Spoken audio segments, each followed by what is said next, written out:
Welcome, everybody, to World's Biggest Collectors, episode 12. And I am super excited to be here tonight, not only because it's Tuesday, it's Blues Day Tuesday, our favorite day of the week, but because I have some awesome guests on the show with me today, as I do every week on the show.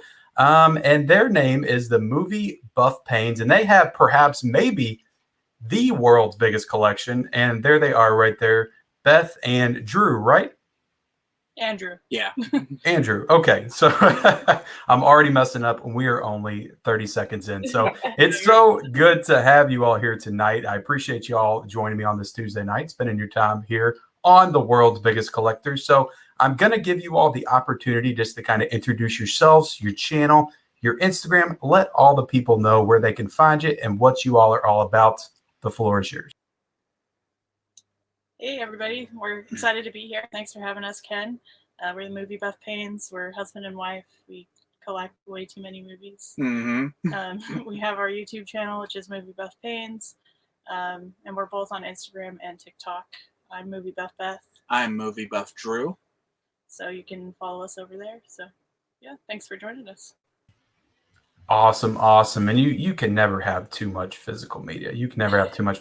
Don't worry, you're in the judge-free zone right here. We love physical media around here. We love talking about it, and we love being all about it. But yeah, like I said, thanks for being here tonight. So this is an Ask Us Anything. We have about 30 people in the chat right now, so feel free to start firing those questions over. Any movie-related questions, physical media-related questions. You guys, of course, should know all the answers to every physical media question. You all are extensive collectors. You have so much in your collection, so many different types of boutique labels and formats and all of that great stuff. So before we get into it, guys, since we have 32 people in here, I would think that we should have about 32 likes right now. Everybody smash that like button. Also subscribe to this channel if you haven't already, and subscribe to MovieBuffPaynes and MovieBuffBeth on Instagram and YouTube. You all are on TikTok as well. We don't get a lot of people on this show that are on TikTok, and you guys are on TikTok. Yeah, that's a pretty new thing for us. I posted my first video maybe 4 or 5 weeks ago. Yeah. And it blew up. I didn't even expect that to happen. But all of a sudden I looked one day and it had gotten...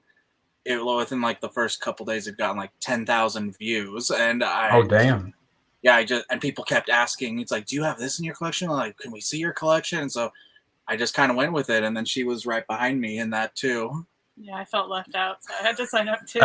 Just like, I gotta do TikTok. Well, I don't promote it, but I actually do have a TikTok as well.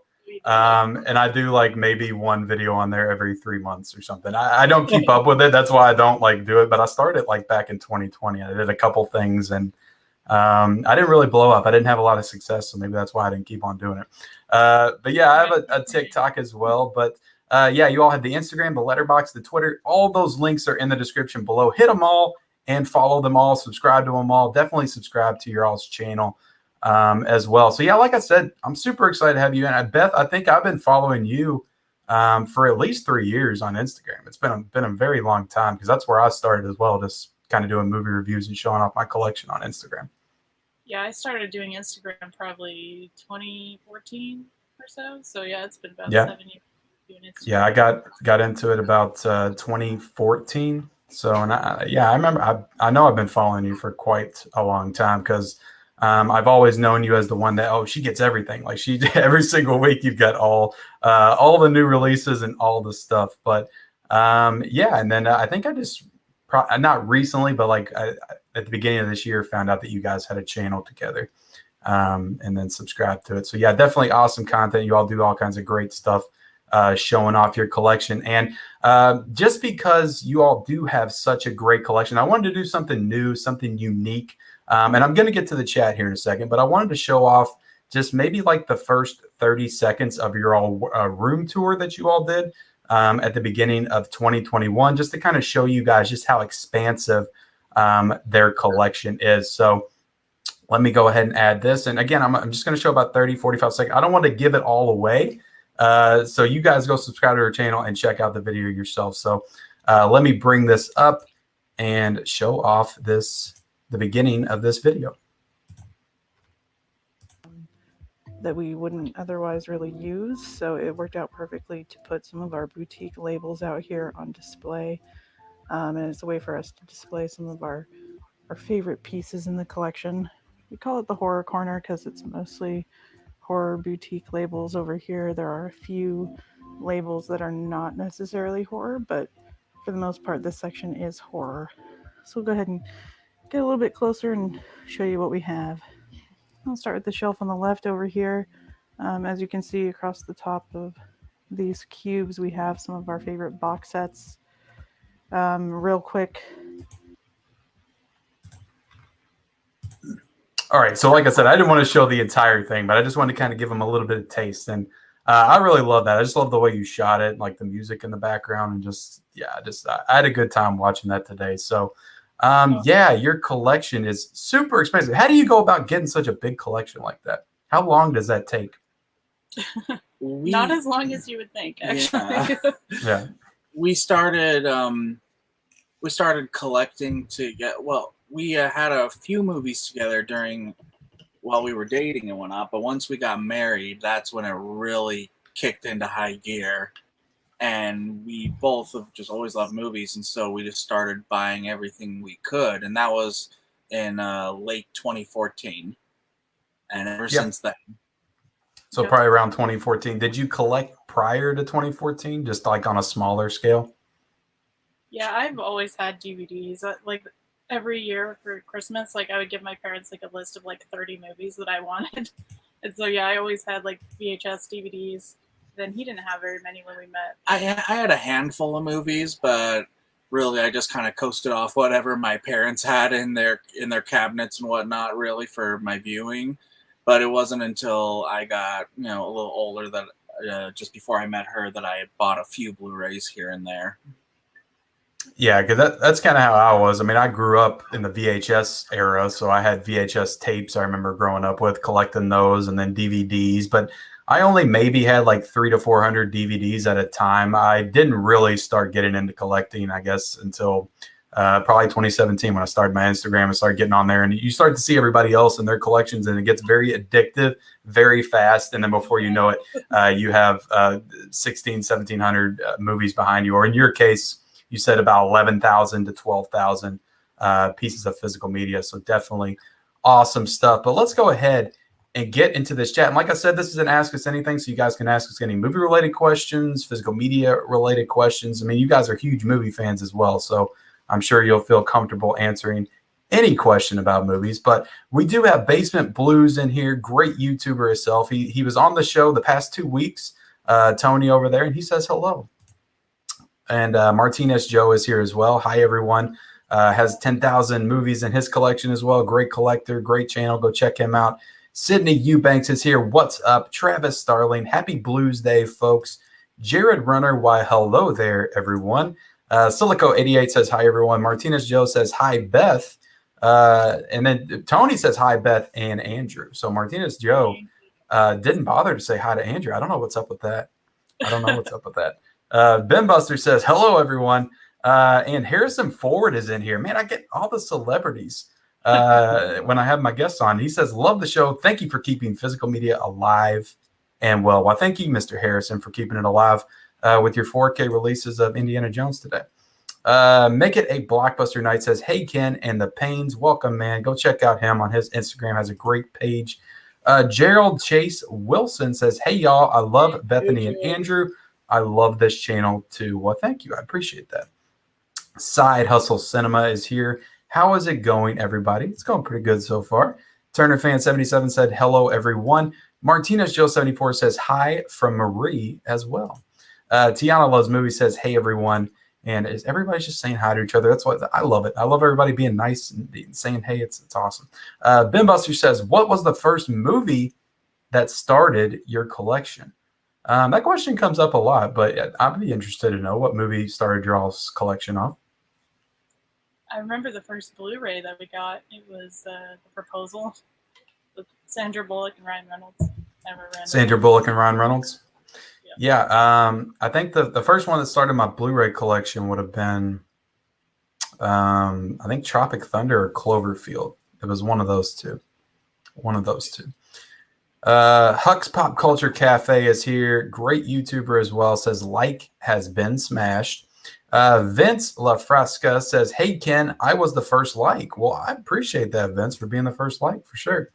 PR Puerto Rico says, what up? Eugene Rawls says, hey, everyone.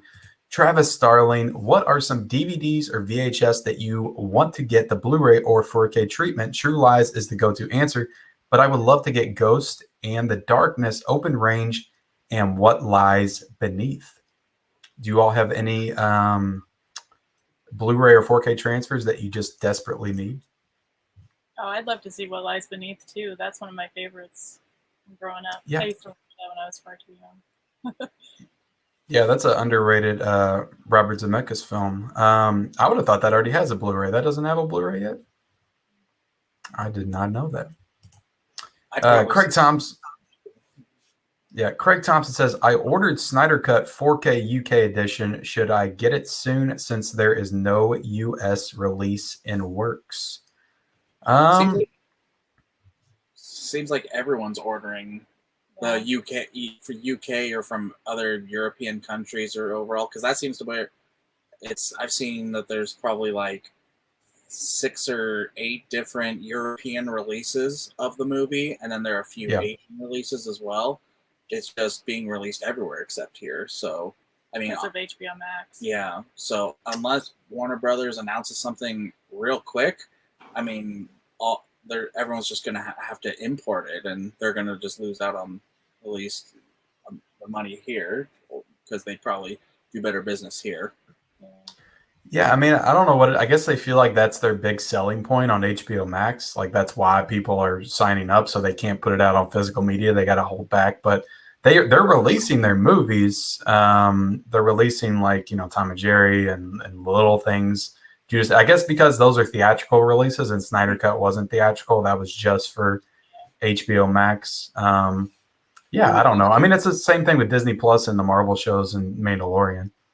But you would think that they would want to try and recoup their costs as much as possible because they spent like $70 or $80 million on redoing the film for Snyder. Yeah. So you would think they would be like, oh yeah, let's get it out on 4K and sell it at $30 a pop. I mean, because people would buy it because there are a lot of people that don't have HBO Max. People would buy it. Yeah.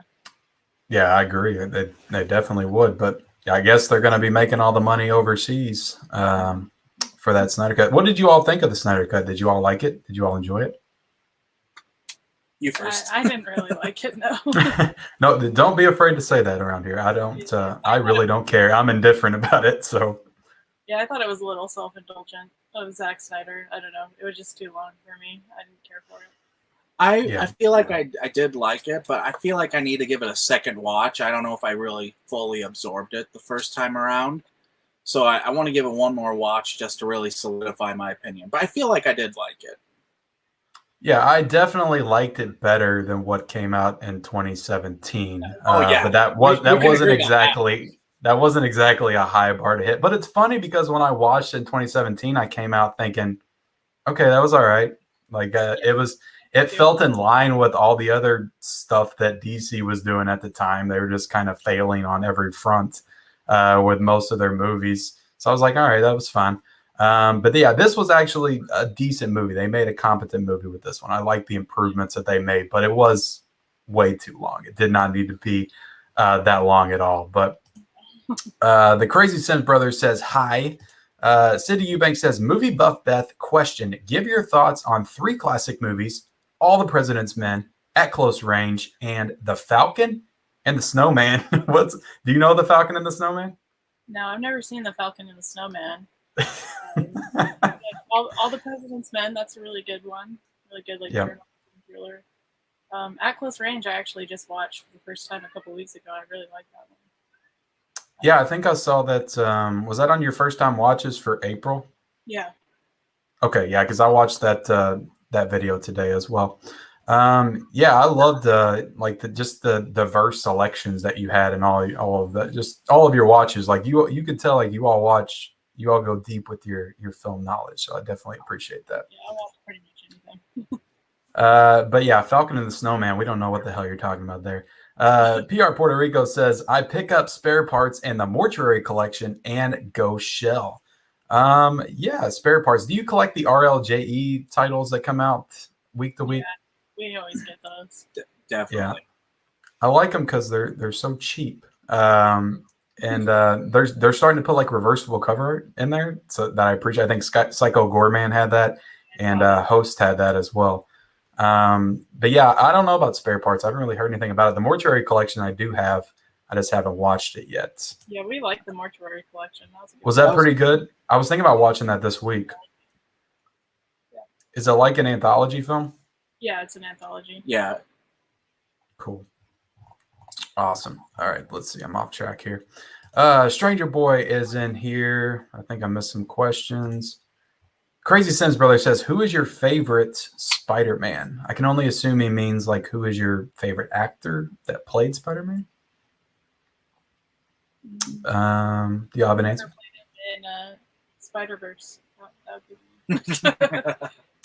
I forget the kids. I forget the guy that played Peter Parker or Miles Morales. I used to know. That's my favorite Spider-Man movie. Peter Parker was Jake Johnson.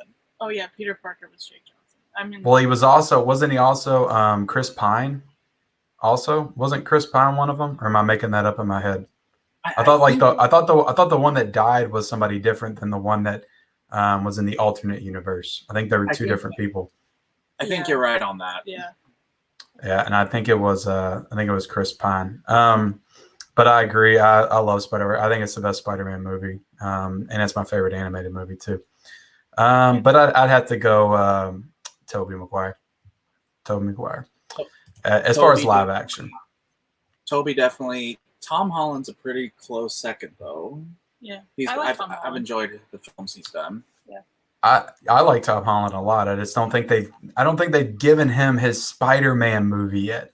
They just have not given. They've given him like an Avengers spinoff type movie. They haven't given him a Spider-Man movie yet. I mean, what was it called? Homecoming or whatever. That was close, but still, like it had Tony Stark in it and everything. So.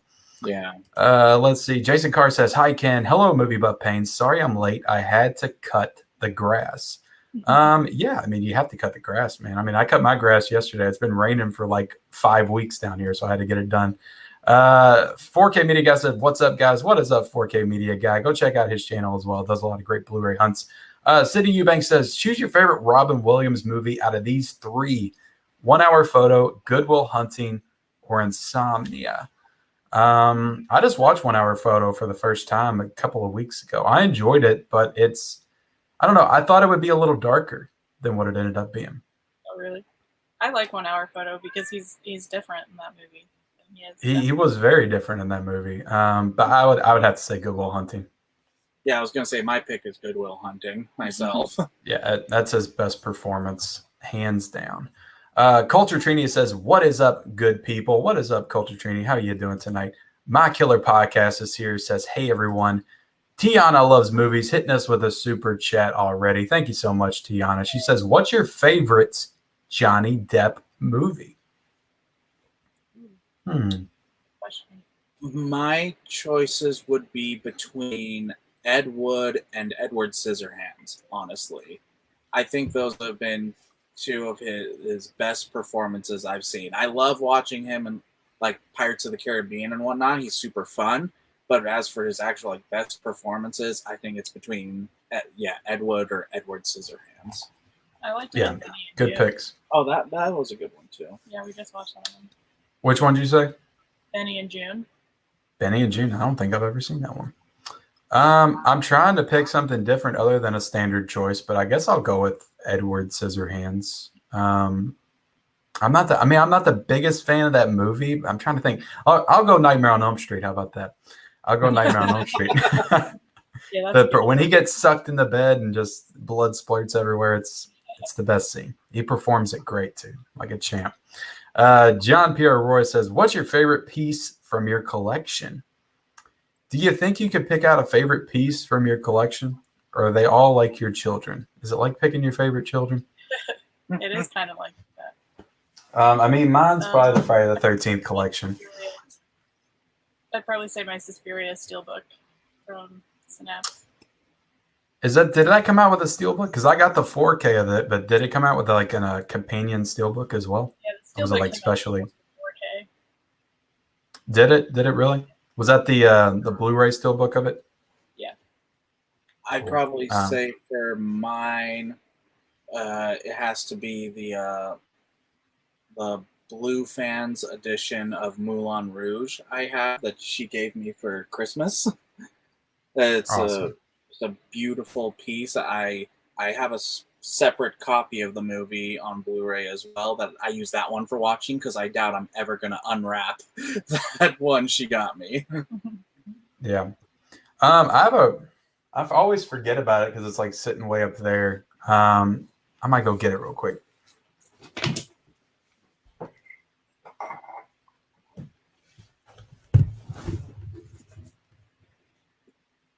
I don't know if you all ever seen this movie. The Jim Jarmusch movie was called Patterson with Love that movie. Adam Driver, and I won this on some kind of competition. I forget what it was, but it was on Instagram, and I've never opened it. But I love this movie too. This was like one of my favorite movies the year it came out, just because it was so like calm, cool, and like really didn't even have a plot. It just felt like like a breath of fresh air when I watched it. I don't know. I just really enjoyed it. But yeah, that's a really cool. I need to unbox that someday. I don't know why I haven't yet, but yeah, I haven't even opened it. Huh? What company put that out? See, I don't even remember. It's Zavi, Oh, I think. Hold I've on. never seen that release before. I'd have to go back and look. It's not. I feel like it should say it on the back. Yeah, it's I don't even remember where I won it from, but it was like somebody was doing an Instagram competition. It's a lovely piece. A plain archive exclusive. Oh, Plain Archive. They do great. Okay. That means something to you because it doesn't mean anything to me. Yeah, they don't call me mid-level media for nothing. Let's see. Where am I at right here? Stranger Boy 101 says, favorite Criterion release. I do know Criterion. It's so hard to choose. They're like right next to us, so we're like perusing really quick. How many Criterions do you guys own? Oh my gosh. I don't even know. A bunch. Your all's Criterion collection is probably what my collection is. That's what I took. Collection. Yeah. I mean, they have like what? They have at least 2,000 releases, don't they? Like Blu-rays? I don't even know how many they have, but they have. It's so much. I went to Barnes and Nobles today, and I'm like a kid in a candy store every time I go around the Criterion collection. And it's like, I want that and that. Mine's probably between the Silence of the Lambs release that they did and the Do the Right Thing collection. It's probably between those two, at least out of the ones that I have. But yeah, I'm definitely looking forward to July. This is one of mine. There you go. That's on my wish list. I'm hoping to get that in July. I've never seen those movies before. Fantastic, Mr. Fox. Fantastic. I've never seen that movie either. I have not seen a lot of Wes Anderson movies. I've seen The Royal Tenenbaums and I've seen Grand Budapest Hotel, and that's it.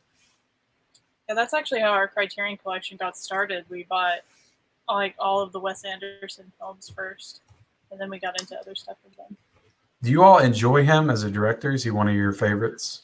Yeah, we really like him.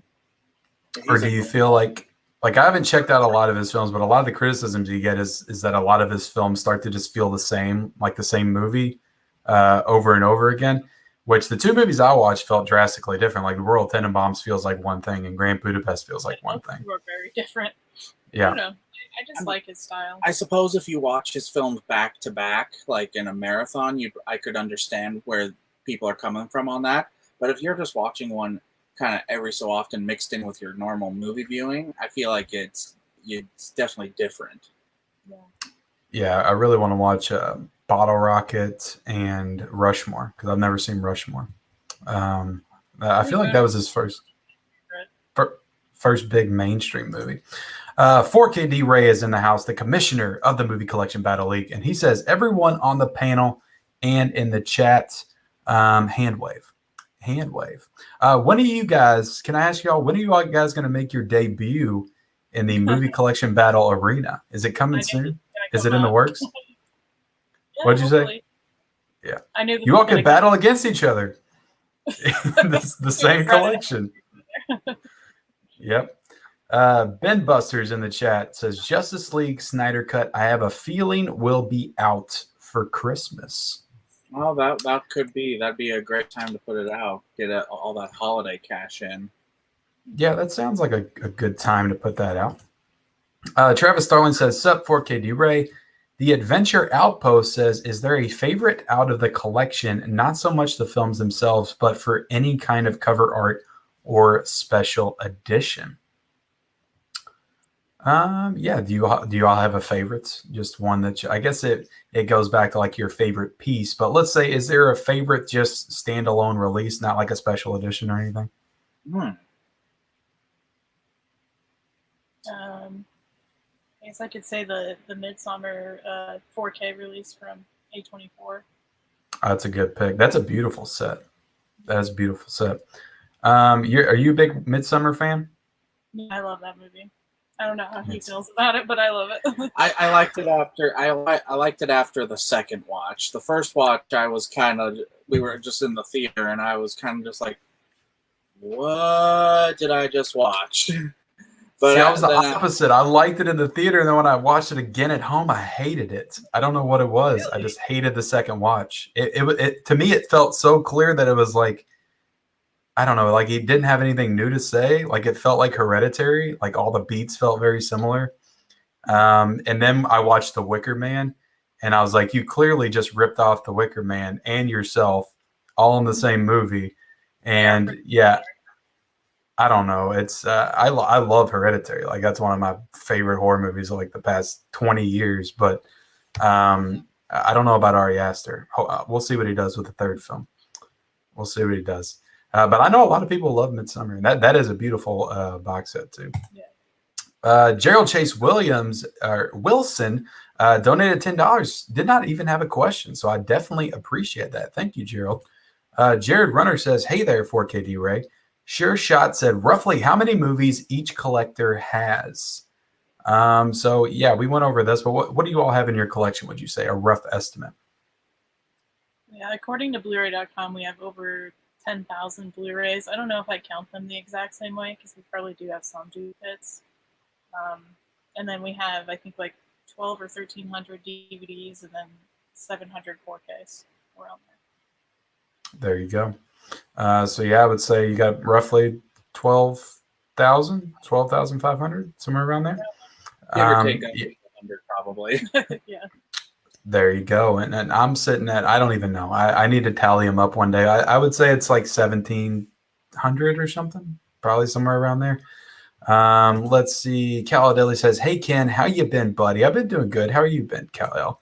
4K Media Guy says, on my way to do my Blu-ray hunt, just got off work. Man, it's pretty late for a Blu-ray hunt. Well, I guess where you're at, you're in California, so it's probably 6 o'clock over there. 4KD Ray says, "Hey, Jared." Grant Atkins says, "Proud to be a part of the movie community since September. What are your thoughts on Shrek's 20th anniversary edition? Because I picked it up recently." Did you all get the Shrek 4K or the 20th anniversary edition? Yes, we did. Haven't had a chance to sit down and watch yet. I plan to do it at least soon. I don't know if you want to watch it with me or not, but I plan to check out and see how it looks in 4K. I've heard good things. Yeah, I didn't get that one, but every time I go in, I almost think about getting that Steelbook. I do like that Steelbook design whenever I go into Target. So I think I'll pick it up eventually. But to me, like that feels like one that's going to go down in price pretty soon. Oh, probably. So I might wait till it goes down a little bit. But Gerald did come back and give us another super chat, which $50. Thank you so much, Gerald. I really appreciate that. I don't even know what to say. But thank you. He says, "Waiting all week for this stream. Love you all. What is everyone's favorite independent horror film? Bethany always keeps me up to date with the horror. Since my significant other won't watch any, I always need more suggestions." Yeah, I definitely hear that. Mine is not too into horror as well. But do you have any favorite independent horror movies? besides Midsummer? Trying to think if there's any I've watched recently. They've been really good. Oh, one of the Shudder films we watched not too long ago. I think it's called Terrified. Is that what it's called? Yeah, that one was really good. That one's pretty creepy. And we watched Lake Mungo for the first time recently, and that one was really good as well. Is that Second Sight set out yet? It's Yes. not out yet, right? Is that out? Mhm. I need to maybe possibly order that because I just got a region free player. Nice. So yeah, I need to order. I've heard really good things about that movie. That's really nice too. Yeah, my favorite independent horror movie is probably, The Witch. I would say, I guess. I love The Witch. I wish I could give a better answer. I feel like there's a better one than The Witch, but I think it's the best horror movie of the 21st century. I love that movie. That's a good choice. I'd probably say, I probably have to go and say It Follows myself. That's a great one too. She that when that came out in theaters, she of course was right at the back. She said, "There's this horror movie I want to go see. We gotta go see it." And I was not very into horror film when we met.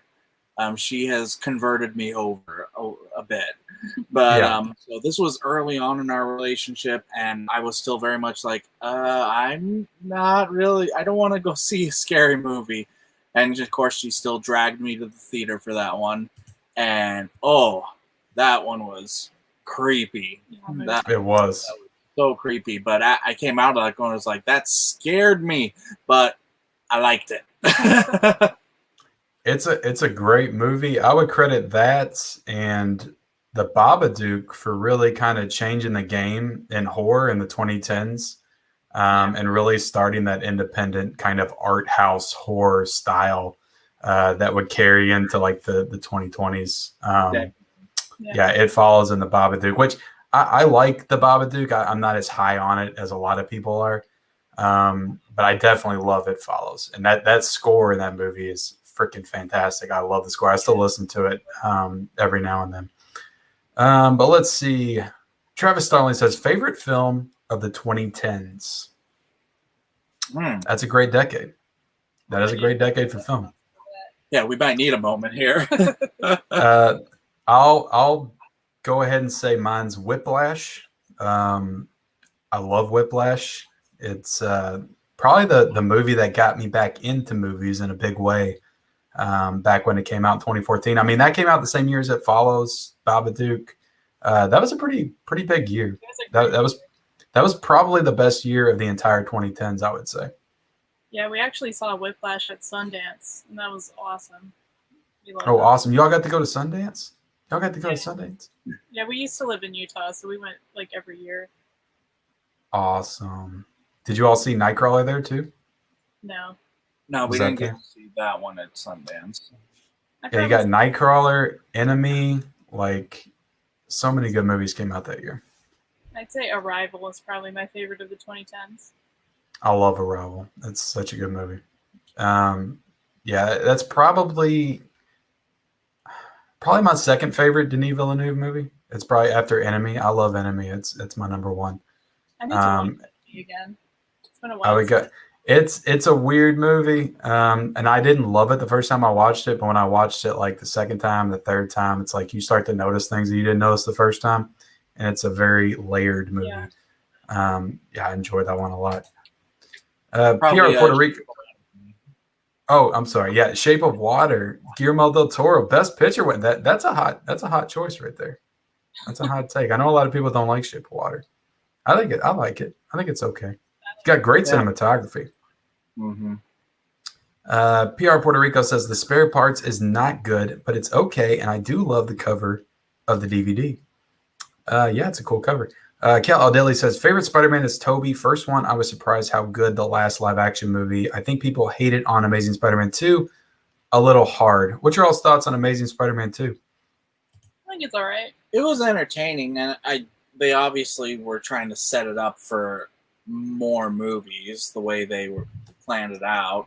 And I feel like I'm all for like trying to leave hints that there's going to be more to the universe, but when you specifically are just throwing in scenes like, where it's like, oh yeah, we're gonna make a sequel, and then you don't wind up. It just is such a letdown. Honestly, you shouldn't try that hard. Yeah. Yeah, this whole new movement of like setting up sequels and universes before you're even successful, that needs to stop. Everybody's trying to be the next Marvel.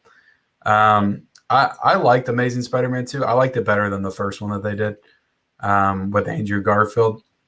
That movie's kind of sentimental to me because it's like the first movie I remember taking my son to see when he was like 3 or 4, like the first live action superhero movie.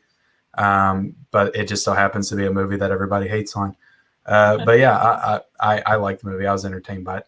Caladeli says, Mrs. Doubtfire, best Robin Williams. I agree. That is my favorite Robin Williams. That movie's in my top 25 of all time, actually. So love Mrs. Doubtfire. Do y'all love Mrs. Doubtfire? Oh yeah. Oh yeah. Who doesn't love Mrs. Doubtfire? Everybody. Are you even human if you don't like Mrs. Doubtfire? Married with Media says, hey, everybody. What is up, Married with Media? That is my wife and I's channel. Go check that out. We dropped a review of Lisa's Story, the new Stephen King adaptation on Apple TV Plus today. Have you all checked that out yet? No, Not but yet. we want to. The first 2 episodes are super, super weird. It felt like I was watching a David Lynch film. And I don't know if that's a good thing yet. Rockin' Roger says The Falcon and the Snowman is a CIA spy movie starring Sean Penn from 1985. That sounds like a very obscure pick right there. But yeah, sure. Christian Bale, your favorite movies from him? That's a good question. I like that question. I like Christian The Bale's a Mechanic. great actor. He's really good as a mechanic. And The Fighter. The Fighter. Yep. I'll probably say American Psycho. It's probably my number 1 still.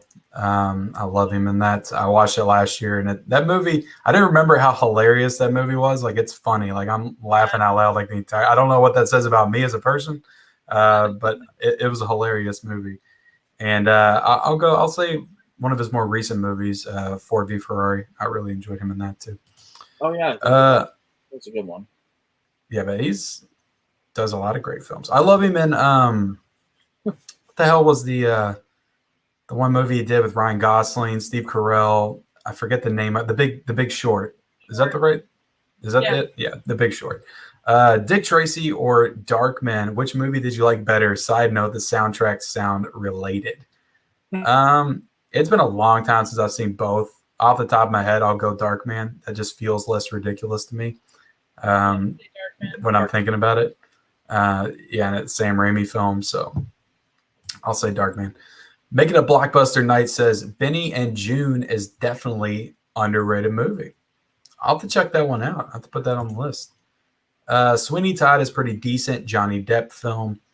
I still need to see Sweeney Todd. Maria Cordillo says, hi, Beth and Andrew. Amazing collection. Appreciate looking at your Vinegar Syndrome collection the most. No, not trading for Twilight Time 9 to 5. Haha. She doesn't have to rub that in my face. She knows how badly I want that. Does she have that one? Yeah. That's like me and 4K D-Ray and the 4K of A League of Their Own. He's not getting it. Caladeli says, hey, guys, name one franchise you want to be rebooted or continued, and name one you want to stop. LOL. They shouldn't make any more Transformers movies. That's for sure. That's a great pick. I would say they need to both stop Transformers, but I wouldn't mind if they rebooted it. Well, hold on. If they did it more in the style of what Bumblebee was like. Yeah, I was gonna say, hold on. Like Bumblebee was good. Like I wouldn't mind a sequel to that, but don't continue the Michael Bay verse Transformers movies. Let's take it back to the 80s, like where they said Bumblebee, and let's just start from there and have the classic Generation 1 designs of the Transformers and whatnot. Yeah. Like, I'm good with that. I mean, I'm not even a huge Transformers fan. I didn't watch the cartoon or nothing, but that beginning of Bumblebee like blew me away. Like that hit for me, and I wasn't even a big fan of the Transformers stuff. So no, that opening scene was better than the last 2 movies combined. Yeah, I didn't even see the last 2. I was done after Revenge of the Fallen. That was a very dark time in my movie going history when I went to see that in theaters. I went back through and watched all. I watched the 5 Michael Bay ones not too long ago, just because it was Saturday and I was just like, you know what? I don't want to use my brain today. I'm just gonna watch. I want to watch shit blow up. And like, you know what? I just want to torture myself for 11 to 12 hours right here on this couch. First one was decent enough. Second one I hated. Third one went like a half step back up, but then fourth and fifth just took a nosedive. And I was just like, I should have just watched Bumblebee today. I could have saved myself 10 hours and just watched Bumblebee. I need to watch the third one because I hear a lot of people say it's actually pretty decent, and I don't hate the first one that he did. But yeah, the fourth one and fifth one just don't look good at all. Both those have Mark Wahlberg in it, right? Yeah, I mean, Wahlberg. It's fun to watch Mark Wahlberg on screen, but I mean, they're definitely not good quality films. I think I've only I watched Fear last night with Mark Wahlberg, and that was a pretty fun rewatch. I remember watching that as a kid, and I thought that was pretty good. That's a good one. Yeah. But do you have any franchise you want to be rebooted, plucked out of obscurity? Is there any left? Have they already rebooted everything? No. I have a controversial pick, honestly, but I don't know if I want. Don't say Back to the Future. Don't say Back to the Future. No. Oh my. No. How could you even say that? Like, go sit in the corner or something. How dare you? It's the only one they've left alone. Oh, just leave it. No. They should leave it alone. I'll just go ahead and say it. I've had a very specific vision about this franchise just because things have just gotten so muddled and retconned in recent years for it, would be Star Wars. Only if they did it in more of a television format in the animation styles they've been doing with the recent shows. I think they could just recreate the universe in longer form with a very distinct look and retell the stories we know, but maybe change a few details or add more details to them and make them just even more thought out and connected.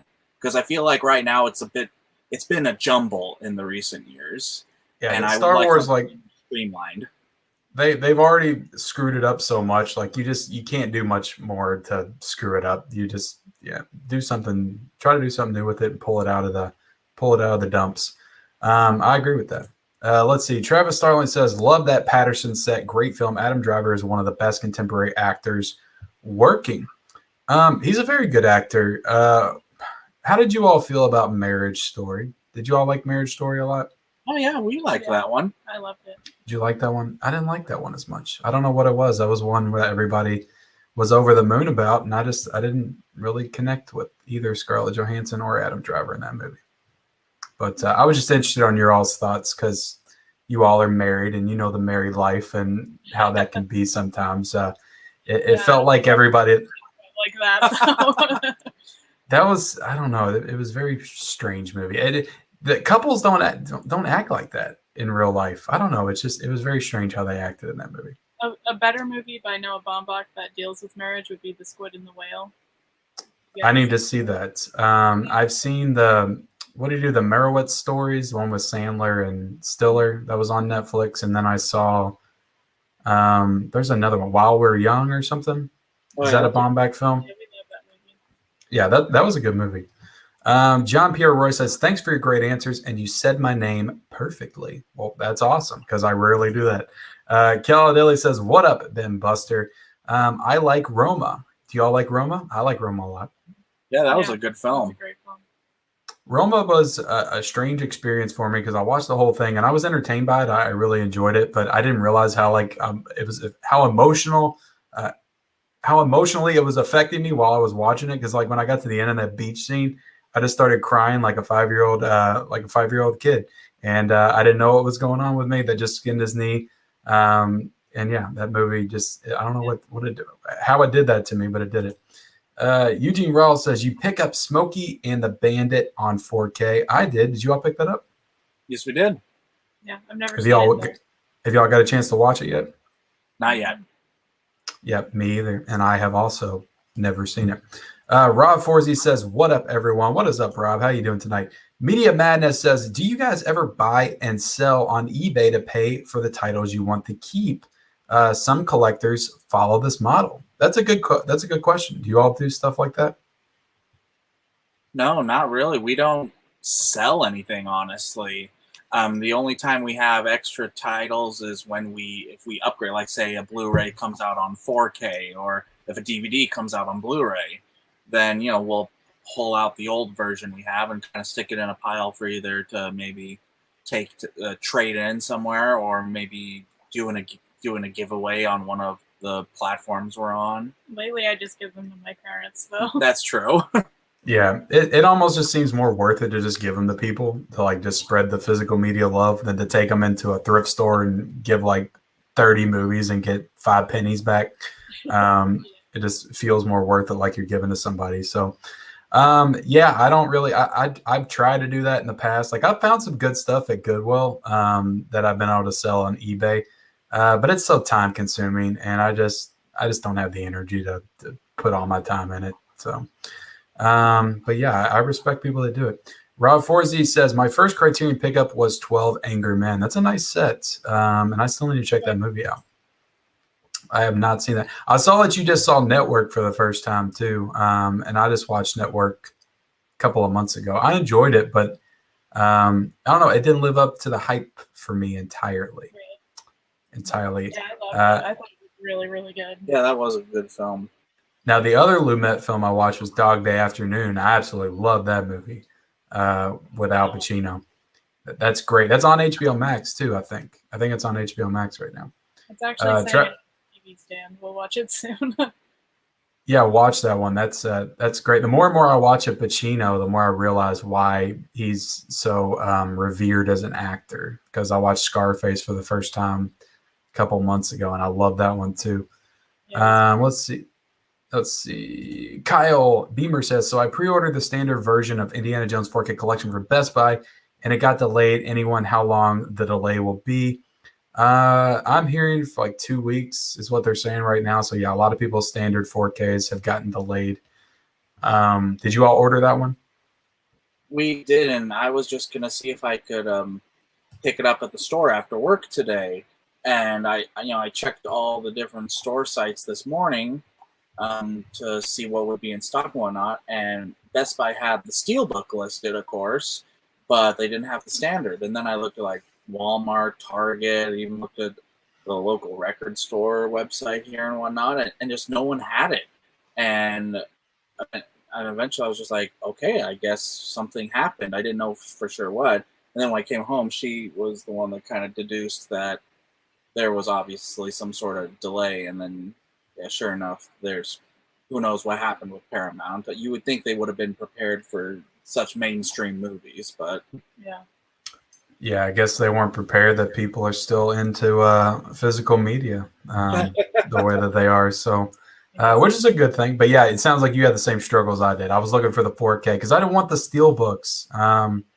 I like getting Steelbooks every now and then, which I actually bought a Steelbook today. I bought the Ferris Bueller Steelbook because I don't own the movie, and it was a nice Steelbook, so I grabbed it. But I didn't want the $100 Steelbook set. I just wanted the regular 4Ks, and they didn't have them. So I don't know what's going on with that.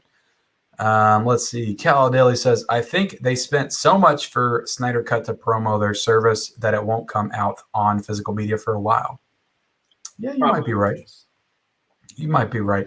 Jeff Assassin is here. Welcome, Jeff. He says, favorite movie directed by James Cameron? Mine's T2. Do you all have a different answer? No, I'd say T2. Aliens. That's a good. I'd say like those are the top 2 picks that most people would pick: T2 and Aliens. Unless you just really love Titanic, which a lot of people love Titanic also. Oh, we do, but I think we lean a little more towards his action when it comes to thinking better. Or True Lies. And I haven't seen for a very long time because I'm waiting for them to release a 4K of it or something. I'll watch it again. Travis Starling says, favorite Hitchcock film? Recently rewatched the 4K of Vertigo. Brilliant film. I'd have to go with, it's in my top 15 of all time. I've loved it since I was a kid, and it's Psycho. Basic answer, but I have to dive more into Hitchcock. I've only watched like 5 or 6 of his movies. Probably say it's between Vertigo and Psycho. Psycho for me. I mean, I haven't seen many Hitchcocks. I don't know if you've watched more than I have or not, but Yeah, I just rewatched The Birds, and it's definitely not The Birds. Even though Birds is okay, it's okay. But Vertigo is I loved Vertigo. When I watched that for the first time last year when he did the Hitchcock set. Rob Forsey says, Beth, I know you're a fan of coming of age films. You should check out Plan B on Hulu. It's a mix between Booksmart from 2019 and I'm Pregnant from last year. You did watch that. Because I just watched that before this live Yep, stream. I saw that in your stories before we got on there that you watched that today. I came home from work and sat down on the couch next to her, and right off the bat, she's like, "So I watched this movie today, and it was like really good." And I was like, "Oh, what is it?" She's like, "It's called Plan B." And then this is how I know she really loves the film. She's like, "I'll watch it again with you if you want." Yeah, I was gonna ask because you all kind of started to go into that territory. How do y'all handle that? Like as far as like what you all watch separately and what you watch together? Do you all come up with some kind of schedule? Are there movies that's like you have to wait for me? Anything like that? I think we both just kind of know what the other one would want to see. So like we wouldn't watch something that we know the other one would absolutely want to watch. Or there's vice versa where like I know there's something that he probably wouldn't want to watch, or he watches something he knows I wouldn't want to watch. So. Yeah, so like when either of us is alone at home, that's basically it. It's like, oh, I know I'd be safe to watch this, and they're not going to be sad about it or anything. And then when we're together, we just kind of will pick out whatever we're kind of feeling the mood for. Yeah, that's like when my wife goes to bed, I know it's time for 70s and 80s horror because it's not happening if she's awake. Yeah, I do that too. Yeah, but I just thought that was an interesting question to ask because this is the first time I've ever had a couple on this show. So, yeah, definitely cool. Cal Daly says, what are your thoughts on Amazon and MGM continue their Child's Play or them rebooting it again? Or are you talking about should they continue the most recent Child's Play reboot or should they reboot it again? I don't know. What's your thoughts on the Child's Play movies? You big fans of those movies? Yeah, I like all of them. I actually even like the reboot. I thought it was fun, kind of a fun remake. I like the reboot a lot. Yeah, they're all really fun films. I wouldn't mind seeing another one. Yeah, I wouldn't mind if they went more back to the. I like Chucky to be scary. I like him to be scary. I don't like him to be goofy. I like Bride of Chucky. I think it's a decent horror movie. Seed of Chucky's awful. They tried to take it back to being scary with Curse, and then they went right back into goofy again with Cult. And then, I like the Child's Play reboot. I liked it. It felt different. And if you're going to do a reboot, you should try to make it different. But I love the first three so much. That first three is like just a great horror trilogy. I love all three of those movies. Yeah, I agree. Travis Stone says, Andrew, favorite anime film or series? Mine is Cowboy Bebop. For anime film, I would have to go with oh my gosh, I saw the question and I had it on the tip of my tongue here. Favorite film, I would have to say, is probably Wolf Children by I'm blanking on his name all of a sudden. Hosoda is his last name. She's pulling that out here for me. Mamoru Hosoda. That's my favorite film, probably. My favorite series, I've been a kind of a diehard fairy tale fan for a number of years, so. Cool. Are you a big anime fan? Perfect Blue?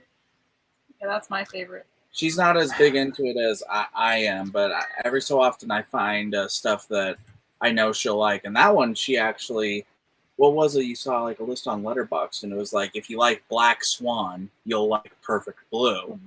And she was like, ooh, I have to check that one out. And so yeah, as soon as we got it. Mm-hmm. Yeah, I'm not big into the anime. Should I be? What am I missing? Am I missing some good stuff? I know a lot of people say some great things about some of those movies, the Studio Ghibli movies in particular. Oh yeah, movies are the easier end to dive in on. It's the TV shows that are the issue, because the most popular ones have like 200 plus episodes you got to catch up on, And then, but there are a lot that are more shorter form, like they're only 13 or 26 episodes total for the whole series, which aren't so bad. Like Cowboy Bebop, that's only I think like 26. But yeah, it's far easier to get in on the films, and the Studio Ghibli films are the gateway drug essentially. They are the perfect ones to start with. Those are all on HBO Max too, aren't they? Yes, they are. Yeah, I promised AJ from AJ Reacts, because we did a stream earlier this year and he got to talking about anime, and he's trying to get me to watch. And I told him I would watch some anime this year, so I'm going to at least watch 2 or 3 movies this year. I know I wanted to see Your Name because a lot of people are saying good things about that one. Spirited Away, yeah, that's another one that I hear about. Or My Neighbor Totoro or something? My Neighbor Totoro, yeah. Totoro, okay. There you go. You got them all. At Best Buy, Best Buy has diluted all of their physical media, but they still have an entire section dedicated to anime in there. So I know there's a huge market for anime. There must be. It is a bizarre thing because I've noticed that because we have a few Best Buys in town that I'll have to usually go hunting through when it comes to Tuesdays. And yeah, every one of them has become the same. The movie sections have shrunk. They're only like it's really just like one stand with like a double-sided shelf and then a couple of the standees, and one of them is always dedicated to just animate all the recent anime titles, whether it's film or TV shows and whatnot. And I marvel at that because it's like, really, they have that much of a market of anime people coming into the store still. You would think that section would be one of the first to shrink, just because you wouldn't think that it'd be that big. There's a big market for it. Yeah, a lot of people like anime. Almost everybody I run into that talks movies or TV or whatever, they always bring up some anime that they love. So yeah, I know a lot of people like it.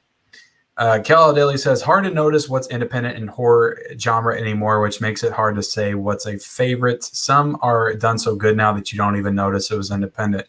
Yeah, I agree with that because I was struggling to even think of some off the top of my head. It's basically like Blumhouse is like studio horror, and then there's like everything else. That's what it feels like anyway. Yeah, pretty much. Kind of is, yeah. Let's see. Caladelli says favorites, or no, let's see. Travis Starnes says favorite indie horror, going back to one of the OGs, the Blair Witch Project.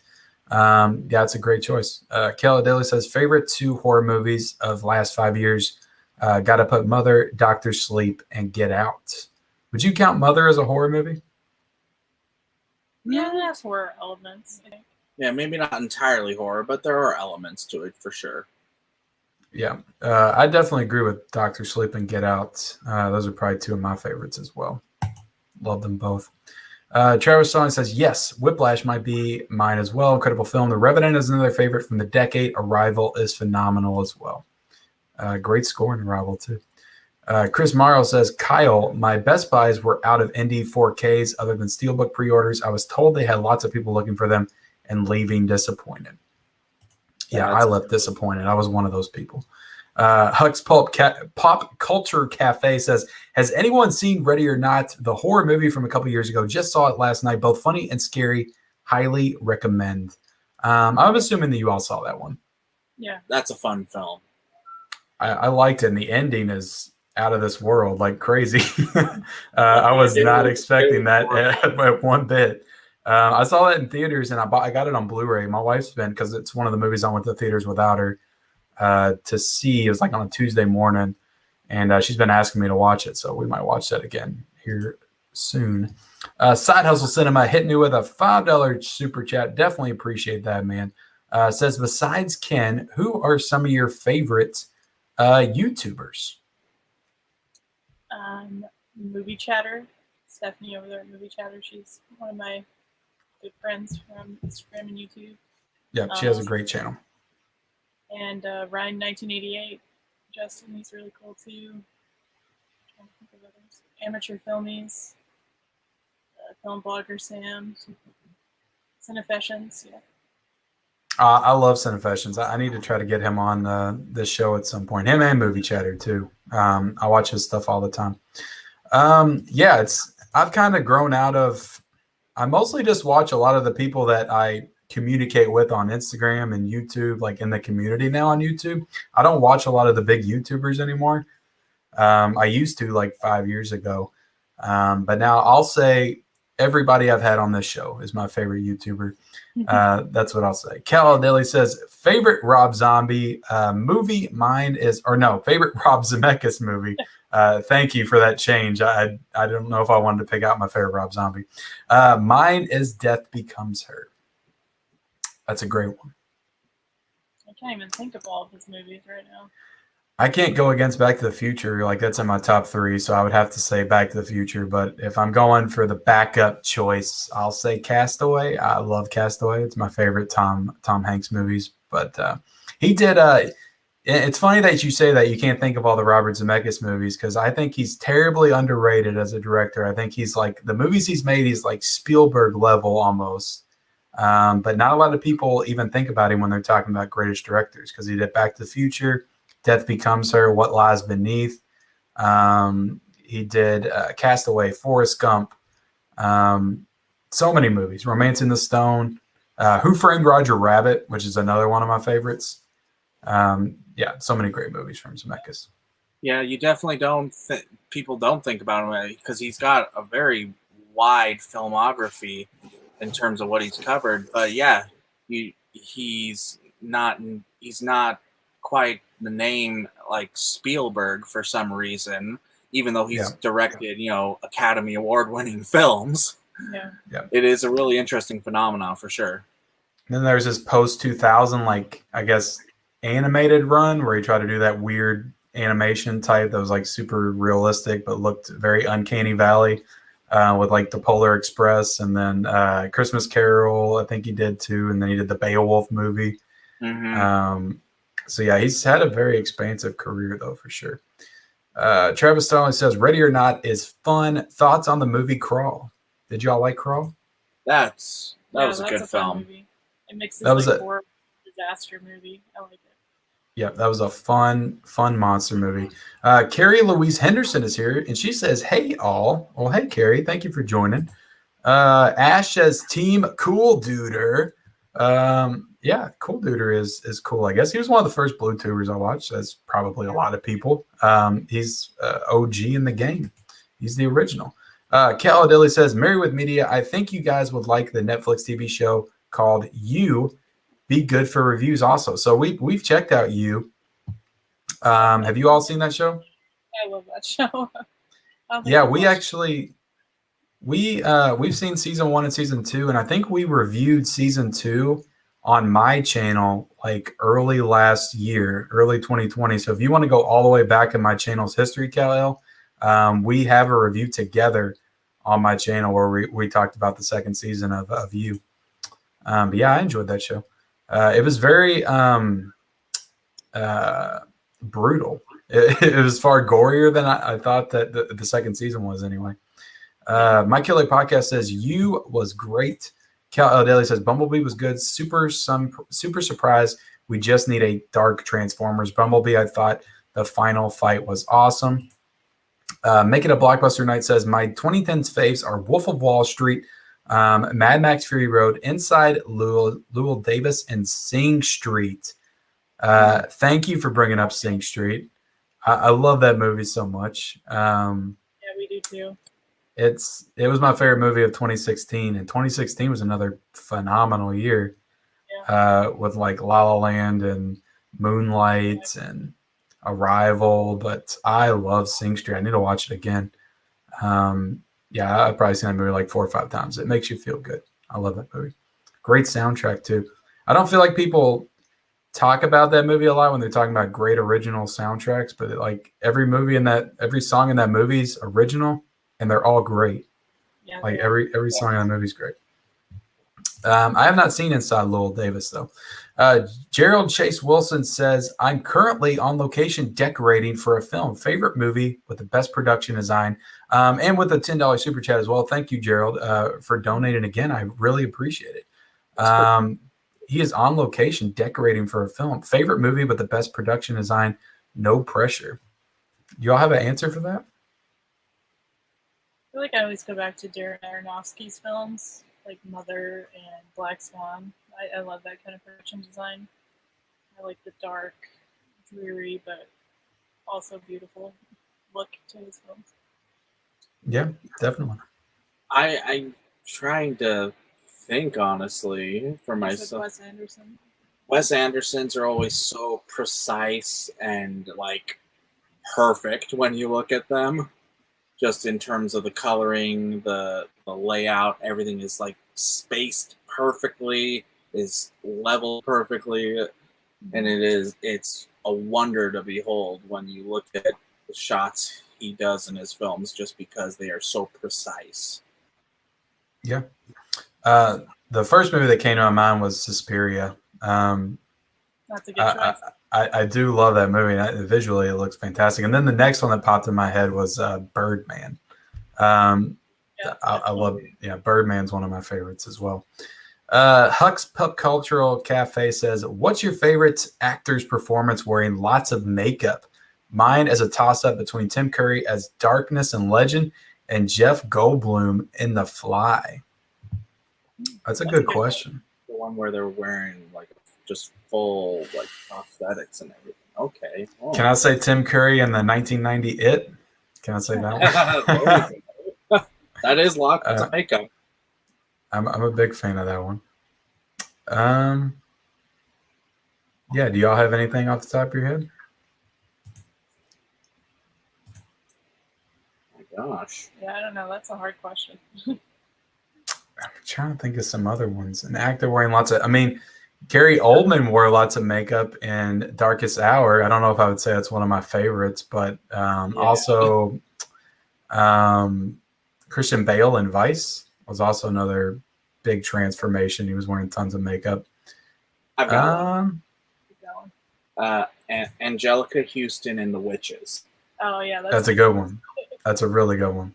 I'm trying to think of another female performance because I feel like there's a lot of them that I'm overlooking. Let's see. Brando Critics in the house. What is up, Brando Critics? Says, keep it up, guys. Appreciate it, man. Thank you for stopping by. Definitely go check out him and his channel. Great channel as well. Stranger Boy 101 says, happy Ghostbusters Day. Ghostbusters Day? I didn't know that. What's your all's thoughts on all these like franchises having days, and how is it possible to even keep track of that? I mean, I don't know how long Star Wars has been doing May the 4th. It feels like they've probably been doing it a while, but I don't know if they were like the original like franchise day or not. But I mean, if they were, it feels like everyone kind of decided to copy off of them. And yeah, I mean, too many days. Yeah. Let me look this up because is it the anniversary of Ghostbusters? Because sometimes those are different. Sometimes somebody will be like, it's Spider-Man Day. And then it's like, well, what the hell is Spider-Man Day? And then they'll be like, but it's not like the anniversary of the first Spider-Man film or anything. So yeah, June 11th was the release date. Never mind. That's Afterlife that I'm looking up. Why do you not bring up the original Ghostbusters? I don't know. Maybe it was the release date. Maybe it's like the anniversary or whatever of the movie. But yeah, it just seems like it's too much. Everything has a day, and where's Halloween Day? Is that on Halloween? Halloween. What about Friday the 13th? Is that on Halloween? I feel like I don't mind if people want to celebrate like their favorite films or not, but I think it is crazy when you just start recognizing how everyone tries to push every single franchise or movie. It's like, did you know this came out today? It's like, yeah, but is there that big of a fan base for that one or whatnot? Like some movies, you're just like, oh, this came out 29 years ago. It's like, woo? I don't know. Yeah, and it just I wouldn't know it if I didn't have Instagram and I didn't see everybody else posting about it. It's like I never even knew about. I knew about May the 4th a long time ago, but I didn't know about everybody else having a day. And there's like Batman Day too, and I don't know. Yeah. Cal L Daily, not much. Just watch Centigrade and going to start the Icebreaker. I haven't seen either one of those films. Have you all? John Pierre Roy says, will Jaws ever be remade? Yeah, I know that's controversial. I hope not. They better not touch that one. we've already There's already been like 100 Jaws ripoffs. There's no reason to remake that. No. There's no reason, and we already get horrible like shark movies nearly every year thanks to like the Sci-Fi Channel and whatnot. And yeah, no one's ever come close to what Jaws accomplished. And I think they would be idiots to ever try and touch that franchise again, honestly. If they wanted to ever try and maybe, I don't know, if I could see them possibly trying to make like a fifth entry into the series. Dreyfuss?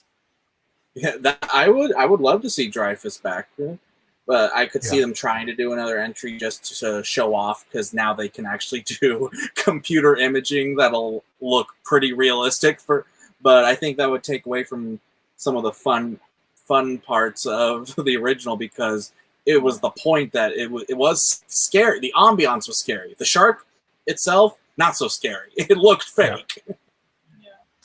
I agree. That's what makes the first one so great. It's because they did such a great job of not showing you the shark the entire movie. And then when you saw it, like, I still think it looks good. I know it's a fake shark, but like, it scared the hell out of me when I was a kid watching the movie. Oh, definitely same.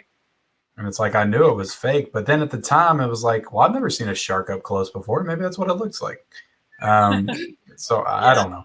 It definitely looks realer than that fake CGI shit. And like, even though I like the movie, but Deep Blue Sea and most recently, like The Shallows. I know a lot of people really like The Shallows. I thought it was okay. I actually like the 47 Meters Down movies better than The Shallows as far as shark movies.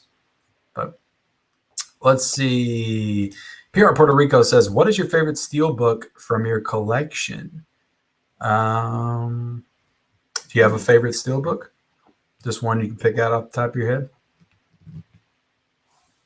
I really like the Amelie Steelbook I have from Zabby. That's a really nice one. That seems like a nice Steelbook. I like my Jumanji Steelbook. The one with that, it's like the board game. I think that's a cool Steelbook. Also Halloween 2 from Scream Factory. I like that Edge Steelbook of Tomorrow, that's mine. Edge of Tomorrow, that one has a Steelbook. Did that get a 4K release? That didn't get a 4K release yet, did it? No, that didn't. That needs one. That really needs one. That movie's good. Good. Yeah, it will look good on 4K. Basement Blue says, I am always selling on eBay as it does help get rid of extras and helps me justify spending so much. Definitely. Basement Blue's nice job. Paramount Fan 1999 says, I owned 4 Indiana Jones on DVD. All right. Well, I guess there's no reason to get that 4K then if you got them on DVD. Grant Atkins says, another question. How did you guys react of Miramax releasing 30 titles like Emma, Mimic, The Boy in the Striped Pajamas, and City of God being re-released from Paramount? Posted it at MovieBuff Grant. Yeah, it looks like some cool titles they're re-releasing. You probably already own most of those. Yeah. Yeah, I would say so. But yeah, they look like some cool. I still haven't seen City of God. I know a lot of people talk the movie up. Need to check that out. 4KD Ray says, not enough of the standard version was printed, so they delayed it. Amazon told customers they may have them this week, but other outlets say maybe within the next 2 weeks. I don't know. I'll wait till it shows up in stores and then I'll grab it, or I'll just end up waiting till it goes down in price. But hopefully sooner rather than later. I'm not going to stress myself out about it. I'm not the biggest Indiana Jones fan anyway, and I do want to rewatch them again. It's been a long time, but it's not something that I was like losing my crap over. Making a Blockbuster Night says The Abyss for Cameron. That's a very early. That's like the first Cameron film, isn't it? No, I think he did like Piranha 2 or something. Yeah.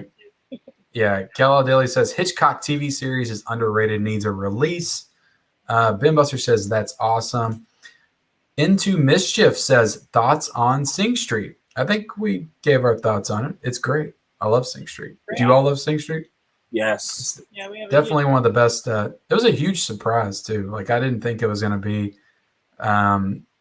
anything that good. I don't know. It surprised the hell out of me when I watched it. I was excited for it because I liked the director's previous 2 films. Yeah, like what he wants and Begin Again. I need to check those Both out. Reaction Reviews 21 says, is Black Widow worth buying merch and going to theaters? Black Widow. Are y'all excited for that? Not really. It's been in the air for so long. Like I want to go see it definitely, just so I'm in the loop, just so I don't miss any details. Yeah, it's something to see right now that the theaters are starting to get back up and running.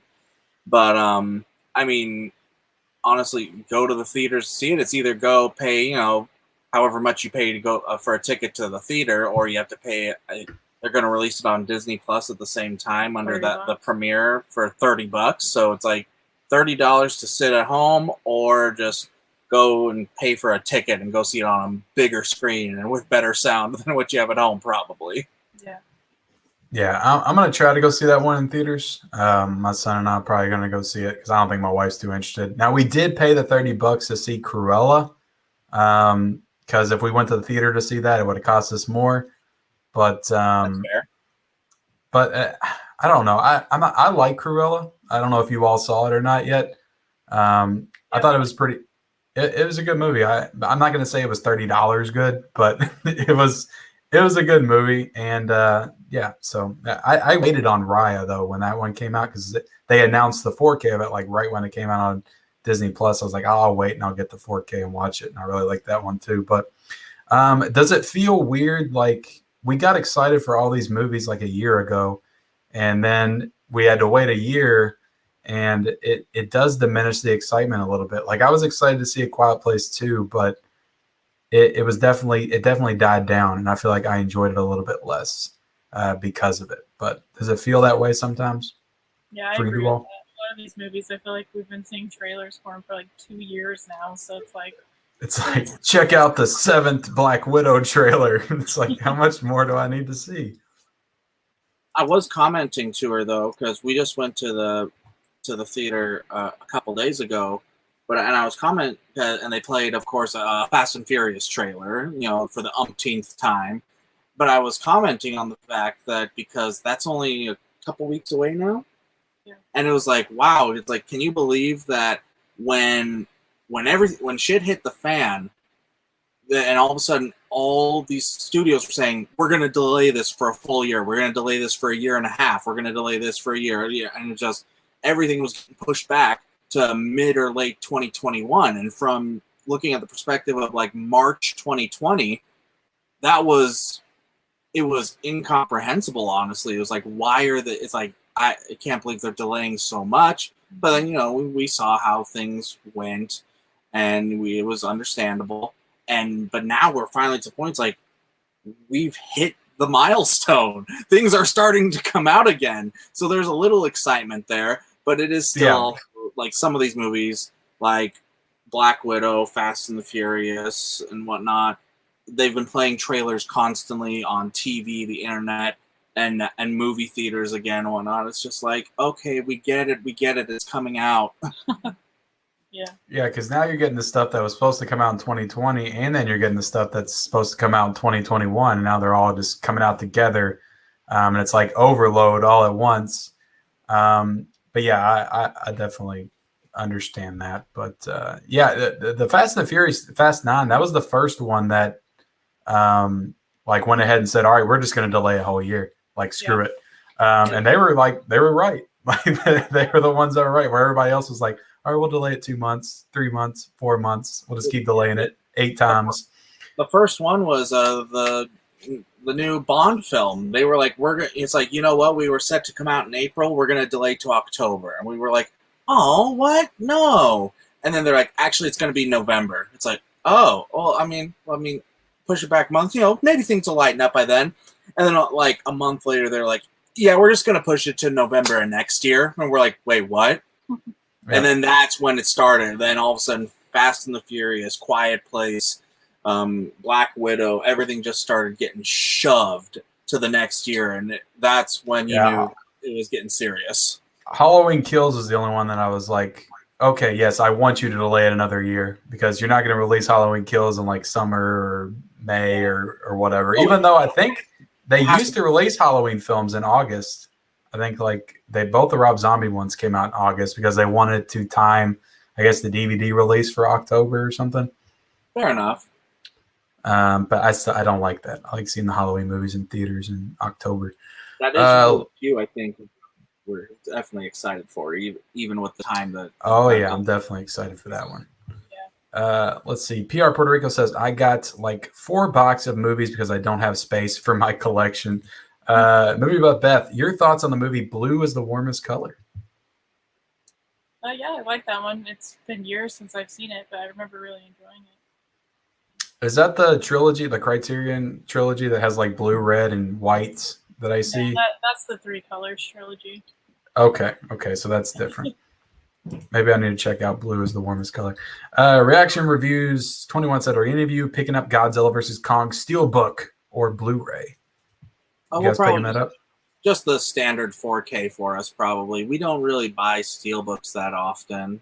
Not just because we like slipcovers a little more for the look. Same here. Did you all like that movie? It was entertaining. It was okay. It was a movie that came out and we watched it, and that's about it. I feel the same way. Della Movie says, what's up, y'all? Sorry if you already spoke about this, but is the new Indiana Jones set worth upgrading the Blu-ray box set? I already have. I don't know, Della. I have not seen it yet. I've heard small things about the 4K release and the fact that they're using. I've heard that the color grading is a little bit better now that they're doing HDR. I think they even did Dolby Vision on the release, and then it's got the Atmos tracks now, which I'm hoping they did a decent job on. But I've heard at least the picture quality itself is better. I don't know by how much better, but I've heard it is better than the Blu-ray. So I'm excited for that. Yeah, I have the 3 Blu-rays and I have not watched them yet since I've owned them. So yeah, I haven't seen Indiana Jones since I was in high school, and back then we had DVDs. Caladelli said, my wife saw them just by the cover art and read the back and was like, let's buy them. You talking about the Indiana Jones collection? PR Puerto Rico, I do like Steelbook, but not too much. Love better the cover. For the movie, in my opinion, I got 63 Steelbook only. Marie Cordell says, I love the Studio Ghibli movies. My favorites are My Neighbor Totoro and Howl's Moving Castle. So far, what are yours? I think y'all named your favorites earlier, didn't you? Besides the ones we already said, I'd probably say Ponyo is another one. Ponyo. Castle was one of mine. There you go. My favorite Ghibli for the longest has been Princess Mononoke, but I watched Spirited Away and My Neighbor Totoro recently and thought they were incredible. Awesome. Stoop 411. Welcome, Stoop. Do you collect any Vinegar Syndrome titles? Just placed my first order in the last sale. Yeah, Bethany has an entire Vinegar Syndrome shelf, I'm pretty sure. I do. She jumped on it She jumped on it when with the very first slipcover version they offered with Jack Frost, and that's when she got the bug. And she has everything that has a slipcover. She has. This is the only one I have. The only one, and I haven't watched it yet. It's a pretty fun movie. Yeah, but I love their slipcovers though. They definitely have some really nice slipcovers. Yeah, they have the nicest slipcovers of anyone. Definitely, they put some of the best quality work into their slips. Yep. I need to. I don't know. There's just so much. Like I want to get more Criterions and Screen Factories and Arrows, and it's like Vinegar Syndrome. I haven't really dived this deep into yet. They do have really good sales though. Yeah, that halfway to Black Friday. So, how much are they usually? Like $40? No, they're usually only like $27, I think, for like the slipcover editions. But then in the sales, you can get it for less than $20. So I need to check this one out. Maybe review it, and then maybe I'll buy some more. Maybe I'll buy some more in the sale. How long is their sale going on? Because I know they got a sale going on right now, right? No, their sale's already over. Is it already over? In November. Damn. I'll wait till Black Friday then. Let's see. Caladelli says, anybody who likes Ready or Not, watch a movie called Would You Rather. You like it. I haven't seen Would You Rather. Have you all seen that? Yeah, I've seen that one. That's pretty good. Is that as good as Ready or Not? Or would you say Ready or Not's better? noticed that one, but it is good. Okay. Ethan Edwards says the worst is PMAC. Ben Buster says, is that the one that is at the dinner party? Yeah, would you rather? React.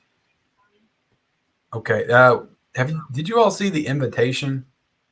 Karen Kusama movie? Yeah. I love that movie. I need to watch it again. I've seen it a couple times. That was a tense. But yeah, when they said dinner party, I just thought of the dinner scene in that movie is so incredibly tense. It's like, what's going to happen? Reaction Reviews 21 says, I am kind of diehard fan for Snake's Eyes Origins. Any questions? Yeah, sure. I'll watch it. I'll check it out. The Eek was good. What is the Eek? Are y'all familiar with that? The EALK? When you stump the MovieBuffPaynes, you know you're throwing out some obscure films.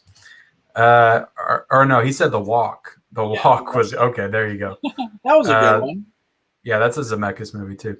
Reaction Reviews 21. Are you going to stay up to watch Loki? Oh my gosh, that comes out tonight. That's tonight. Oh my gosh. 3 a.m. Or are y'all on the West Coast, East Coast? Where are y'all? What time zone are y'all in? Pacific time. We're in Nevada, so yeah, it would be midnight for us. But yeah, we both got work tomorrow, so there you go. Yeah, I'll be watching it sometime tomorrow. I am glad it comes out on Wednesday though, and a lot of people might not feel this way, but I work weekends. Like my schedule is Friday, Saturday, Sunday, so I go into work for like 14-hour shifts on the weekends. And yeah, whenever they would drop it on Friday, I would never get to watch it really till like Monday. So I'm excited to get to watch it when it comes out. I think it's good they spread them out just because otherwise everything on Disney Plus comes out on Friday. Yeah, I think they did it because The Bad Batch comes out on Friday. Mm-hmm. Yeah. Secular Monk says, how many 4K Blu-rays do you have imported from outside the U.S.? It's a good question. A lot. That is a good question. Yeah, I would say you all definitely have a lot. I'd say me, I don't know. I can't even think of what I might have that's imported. I got that Suspiria, the Korean release of Suspiria. I remember getting that. Wow. Do you all have that edition? No. Yeah, I got that before I even knew about the Blue Underground one. Or was it Blue Underground that released it? Synapse. No, Synapse. Synapse released it. And Scream Factory did one too, right? No. Didn't they do a release? I must be going crazy. Let's see. Travis Stalling says, I'm going to have to watch the back of my eyelids. Good night, folks. Great stream. Thank you for being here, Travis. I think he says the same thing every week around 10:30. Cal Deli says, Ben Buster, yes, it's basically Ready or Not before Ready or Not. Let's see. Everybody's talking to her. Charlize Theron and Monster. Yeah, that's a good transformation for sure. That's a good one. Oh, yeah. Andrew Fio says Brad Pitt, Benjamin Button for makeup. All right, we've gotten to all the makeup portion.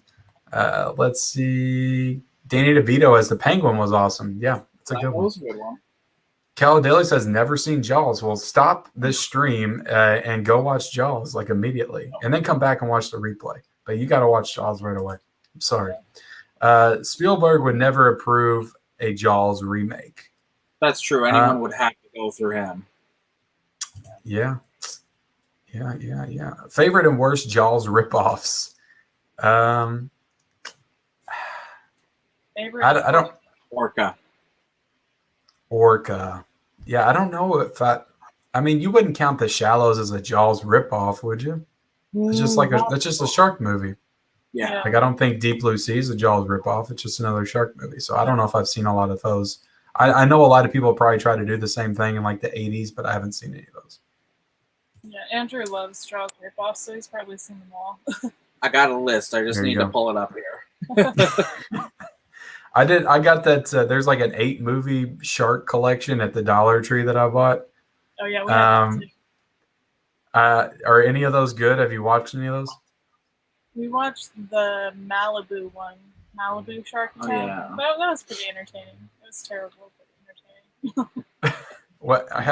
What's the quality on those? What's the production value on one of those movies? So just like a sci-fi original movie? Yeah, like a sci-fi movie. Okay, I got you. The 4K Blues is here. My good friend, the 4K Blues, says, made it here. My favorite collectors in this live. Awesome. Glad you could make it, Ben. I'm sure you just did a 2-hour stroll or something in the parking lot. But yeah, I appreciate you being here. Jason Carr says, currently watching The Hunt for Red October on TV. Anyone else enjoy this movie? I need to watch my 4K Steelbook that I got last year. But I haven't seen it since I was a kid. I remember enjoying it, though. I've never seen it. I used to see that on TV. They play that on TV constantly. I would always catch clips Yeah, of it. that's probably when I watched it, like at my grandparents' house or something, or on cable when I was a kid. Let's see. Caladeli says, what's the best movie you seen that was released this year, and what's the best older movie you just watched for the first time this year? That's a really good question. Can you all think of any off the top of your head? I don't know if you'd really count it as a movie, but we just watched Bo Burnham's special Inside, the kind of stand-up special, and we both really love that. I have that at the top of my 2021 list right now. Yeah, I mean, it's like is it like a movie, or is it like a comedy? Is it like a stand-up special, like Inside His Room or something? I mean, it's kind of like a stand-up or is it like cinematic? But it does have kind of some cinematic qualities to it. I'd almost describe it as a visual album in a way. Yeah. Yeah, I need to check that one out. That's kind of been blowing up over the weekend. I know I've seen you post about it. I would say my favorite movie that was released this year that I watched is, would you count Minari as a 2021 release or 2020? I counted it as 2020. I'll say, what about Nomadland? That released on Hulu in 2021. It was kind of weird this year because they kind of it's very strange. Oscar regulations and stuff. So I kind of just went with what qualified for the Oscars for 2020. So people might count it differently than that. Yeah, I'm trying to think of what about Rent-A-Pal? Did you all see that one? Yeah, we did. Yeah, that was pretty good. I really love that movie. I don't know if that'd be my favorite, but I'll say I really enjoyed Rent-A-Pal, and Scarface was my favorite first time watch of this year. I would say Memories of Murder from Bong Joon-ho. We just watched that one. We loved it. Yeah, I need to get that Criterion release for sure. That's a great cover on that release too. Let's see. Caladeli says, other than Snyder Cut, the Candyman and Halloween are maybe the ones I want to see the most that got delayed, I guess. Yeah, definitely. I don't know why. Candyman felt like a movie that would have been a perfect VOD release by now. And I would have paid $20 to see that. I don't know why they kept delaying it. I don't know. It just feels like it should have been released on VOD. J. Cart Arts is here. Movie Friend says, great job, guys. Love the content. Well, I appreciate you being here, man. Go check out his channel as well. Does a lot of horror content over there. Cal L. Daly says, they always release Halloween in August, LOL, which is weird. Yeah, with the exception of the last one that was released in October. I mean, I think you do that because if you count on a longer box office run, it does get weird when you release in October and then you're running into November and people are still seeing Halloween when you're getting to like Thanksgiving and Christmas time. Yeah. But for most people, I mean, I don't mind watching Halloween in November or Christmas, but let's see. Caladeli says, so have you guys run out of space for media? I've still got 3 walls, so I'm good. What about you guys? We always have to be pretty creative with our space. Yeah. We've done pretty well so far, but yeah, if the collection keeps growing at the rate it is, there may come a day where we're gonna have to really think about how to store some stuff. We'll just buy a bigger house at that time. There you go. That's what you do. That's the perfect answer to that question. That is the perfect answer to that question. Reaction Reviews 21 said, thoughts on MK and Godzilla vs. Kong Steelbook. They both look nice, but I know you guys aren't big Steelbook collectors, and I'm not really either. Even though I feel like I've been buying a lot of Steelbooks lately. But if I have the choice of the slipcover or the Steelbook, I almost always do the slipcover. I like the Dirty Dancing Steelbook. That's one that I bought. Yeah, they've been releasing a lot of really nice ones this year. You have the Dirty Dancing one. The Backdraft one I got last week was really nice. There's been some good steelbooks this year. Nathaniel Hunter said, "Who is your favorite director?" I'd say Denis Villeneuve. Steven Spielberg. Well, you named Beth named my favorite modern director, and you named my favorite all-time director. So those are both both my picks as well. Let's see. Reaction and Reviews 21 said, "Mid-level, can you go live after watching Loki? You could get a review, thoughts, reaction." So me and my wife have a channel where we review TV shows, and we are probably going to be talking about Loki tomorrow. So go subscribe to Married with Media if you want to see that. Tyler Lee Clip said, "Favorite Steelbook." We've already answered that one. But yours was Amalie. Am I saying that right? Yeah. And then mine would have been, I forget, Jumanji. That was it. Kyle Beamer says, "Will Jaws 2 ever have a 4K release?" Would you all be down for a Jaws 2 4K? I'd be up for all of them really being on 4K, honestly, besides The Revenge. But honestly, I think the first one is just so iconic. And the sequels, the first, I think 2 and 3 are fun sequels in their own ways, but I don't think they have quite nearly the kind of following that it's going to warrant putting them out on 4K myself. I'm just glad they're on Blu-ray. Yeah, I bought Jaws 2 on Blu-ray, I think, last year. It went on sale for like $10 or something. And then I think it shot back up in price after that. Yeah, when I was a kid, like I just watched all the Jaws movies and I just loved all of them. And I didn't even really notice a difference. I just loved watching them. But it wasn't until I got into like a teenager, early 20s, I was like, oh, the first one's just a lot better of a movie. I like the second one, though, because it's like a slasher movie almost. Yeah. Just how he kind of picks off all the teenagers on the boats. And I thought the third one was a lot of fun, too. Third one always had a special place for me just because it is like it got like super corny because you were watching the old 3D effects that they obviously had made for the theater showings and the overall story. They added like 10 feet onto the shark, making it like a 35-foot monster. Yeah. And I was like, really? I was thinking when they're all sitting there in the glass window and he's like coming forward. It's like this huge thing. I'm like, oh my God. It's a super fun film, but you cannot take it seriously whatsoever. Not nearly to the level that you can with the first or even the second. Yeah. But that's what's great about it. And it takes place at a SeaWorld. Yeah, that was an awesome setting. I loved it. I agree. I loved it. I think when I was a kid, like that was the one I wanted to rewatch the most, was the one at SeaWorld. And yeah, it had a good cast too. Dennis Quaid was in that movie.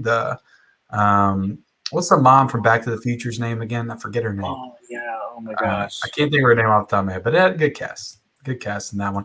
PR Puerto Rico says, how many movies do you watch in one day?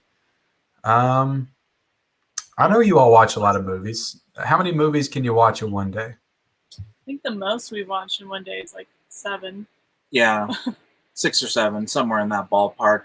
And that's on it. Yeah, that's a day when we're both not working and we feel extra lazy. It's like you just want to watch movies all day, and it's like 8 a.m. and you're like, yeah, let's do it. That just sounds like the perfect day. It sounds like I need a day like that. I'm taking a week off, and I'm just going to watch movies every day. We definitely try to watch at least one a day. So, yeah, I try to as well. It gets difficult sometimes. I piece apart a lot of my movies now. Like, I don't know if you all do this. I'll get through an hour of one movie, and then I'll pick it back up the next night, and then I'll start another movie, and then I'll pick that one back up. So it's like I'm watching 2 movies in one night, but I'm never watching like 2 whole movies in one day. It's very strange. I try to finish them if I start them, but sometimes I get sleepy and have to finish it the next day. Like I finished Fear last night, and then I was in like a 90s thriller mood, and I think somebody had posted something on Instagram about a movie with Kurt Russell and Ray Liotta called Unlawful Entry. I don't know if you all ever seen that. It's from 1992, and I was like, Kurt Russell and Ray Liotta, that sounds great. And it was on Tubi. So I booted that one up and watched the first hour of it. And it was actually pretty awesome. I enjoyed that one. And I'm going to finish that one probably tonight. Let's see. Which brings me to Tiana's question. What's everybody watching tonight? Probably I'll finish Unlawful Entry. I don't know. Yeah, we haven't decided yet. Maybe we'll watch Plan B again. There you go. You gotta make that up to him that you watched that great movie with it. So that's a pretty good movie because I think maybe me and my wife might watch that one. Yeah, if you liked like Unpregnant or Booksmart, those kind of. We enjoyed Unpregnant. Yeah, I remember that one. I enjoyed that one. Pretty similar the premise, but it has its own charms to it. I think I liked it. There you go. Secular Monk says, favorite Bond, for me, it is Connery with Craig coming in a close second. Pierce Brosnan, I mean, that's really the only Bond that I watched all of his movies. I'm not a big Bond fan, but in the 90s, it was all about GoldenEye, Nintendo 64. I don't know if you all were big gamers back then, but I played the hell of that game, and I watched the movies, and that was my childhood. That's funny that they bring that up because we just watched GoldenEye for the first time last night, actually. Really? I've always loved the video game, but I've never seen the movie. Same. Yeah, like I only watched the movie because of the video game, because I think the video game came out 3 years after that movie. Like it wasn't like a tie-in directly to the movie. Like the game came out in like 98 and the movie came out in 95, I think. And then they already had the sequel like Tomorrow Never Dies. And then did you all see the other Pierce Brosnan ones? The one with Halle Berry? I like them all. The one with Denise Richards is pretty ridiculous. Especially famous for like a closing line that he delivers to her. And I like the one with Halle Berry too, with like the Ice Palace. Let's see. Watching Loki reaction and reviews. Celluloid Therapy says they watch anywhere between 12 to 15 movies per day. They have mini freezers next to their theater chairs. They both wear adult diapers so they don't have to pause for bathroom breaks. Pure. I wish. Pretty good. Oh, if only that were possible. Javante Cheatman says, sorry if I said your name wrong. What is your favorite movie in the Three Ninjas franchise, and will the movies be on Blu-ray anytime soon? Great show. My answer would be Three Ninjas Kickback, because that is the only one that I can remember the title of. Never seen them. Never seen them. Yeah, I remember watching those as a kid. Let's see. Dedication to Cinema. And Caladeli says, brought Rent-A-Pal because you recommended it. I got to watch. I really enjoyed that one. The Brock Opside is here. Welcome, man. He says, what's crack-a-lackin', dudes? Go check out Brock Opside. He does great unboxings where he uses a chainsaw to unbox his Steelbooks. Go check out Brock Opside. Caladeli says, not big Steelbook guy, but the best this year was Last Action Hero, followed by Dirty Dancing, and all-time best is Terminator 2 DVD Steelbook. I don't have that one. Do y'all have that DVD Steelbook? Uh-uh. I think the only not heard of that. Steelbook I have is Cloverfield. Well, is he talking about this one? I brought this up before. It's not really a Steelbook, but it's like a slipcover. It's like a metal slipcover. Oh yeah, I've seen that one before. But I wouldn't say this is a Steelbook, but it's like a slipcover. I don't know. I found that at a Goodwill like a couple years ago. Wow. So I scooped it up because it looked cool. I don't even know if it's worth anything or not, but let's see. Cellular Therapy says there isn't much better than finding someone who shares your passion for film. You guys are lucky that you found each other, as my significant other couldn't care less about movies. Not cool. Definitely. There's nothing better than that. She was afraid when we first met that I wouldn't be into movies as much as her, because I think it was our second date. I went to her house, and she took me to her room and was like, and pointed at the wall, because she had these hanging like IKEA shelves on the wall that had all of her DVDs, and she had like 200 or 300 of them, and she's just like, there's my collection, and it's like, and she kind of waited for my reaction, and I was just sitting there like oh my gosh. She's perfect. Like I was just like, I can't believe, because I was like, I can't believe she owns. Now, did you check out what movies they were first? Did they have to be the right movies? No, she had a lot of good stuff, a lot of good titles. I can't remember off the top of my head now, but I remember just like looking like, wow, look at some of these are so cool. And yeah, so If like it was all like The Notebook and How to Lose a Guy in 10 Days, you would have been like, I'm out of here. no, I was just impressed that she had so many movies to herself that she's like, these are my movies. Like these weren't my parents' films. That's how I was. It's like, oh yeah, my parents have all these films and I've got like 5 Blu-rays that I can call my own that I purchased. But like she was like, these are my movies and that's my collection. And I was just like, wow. And that was definitely the testing ground. She wasn't sure, I think. Yeah, that was There my you go. movie. Showing him the movie collection. Awesome. That's a great move. That is a great move right there. Yeah, I love that. Yes, Deep Blue Sea is a ripoff. I wouldn't say it's a ripoff. It's its own thing. Pretty different. Very different. Yeah, it's its own thing. Caladeli says, tonight watching part 2 or Rent-A-Pal. Eugene Rawls says, your favorite horror movie for the 50s? Oh. That's a good question. I'm sure that Beth could answer this. She has pretty extensive knowledge of I was thinking horror in the 50s. 50s, right? Yeah. I'd say the Blob. I'm trying to think off the top of my head if I even have an answer to this. I could do 60s. I don't know if I could do 50s. We're both pulling up our letterbox lists right now, trying to figure it out. Even though I've watched. I would say Night of the Demon. It's also known as Curse of the Demon in the U.S. But Night of the Demon. That's the. Is that so? There's another Night of the Demon. Isn't Night of the Demon the one from you're like thinking 86 of or something? Demons. Night of the Demons. Okay. I don't know if I have an answer. The first Dracula with Christopher Lee. Oh yeah, that one's really good. Horror of Dracula. Yeah, like I just watched the 1931 Dracula for the first time and Frankenstein last year. So I'm just now getting into those old like Universal monster movies.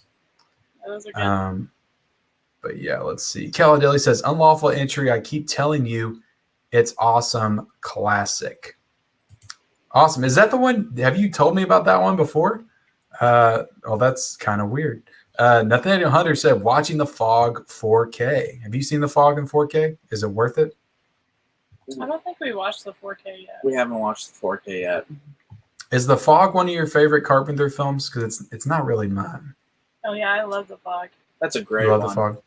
Yeah. It's a great score. I love the score. I You don't know. It's weird.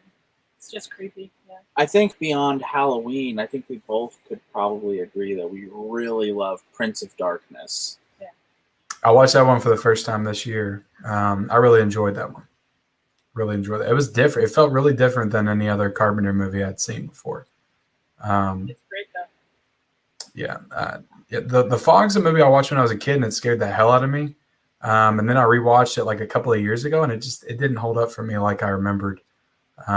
Something about it. I didn't really like Jamie Lee Curtis in it, even though she's not like a huge part. But I don't know, her character. Something about her character felt off to me.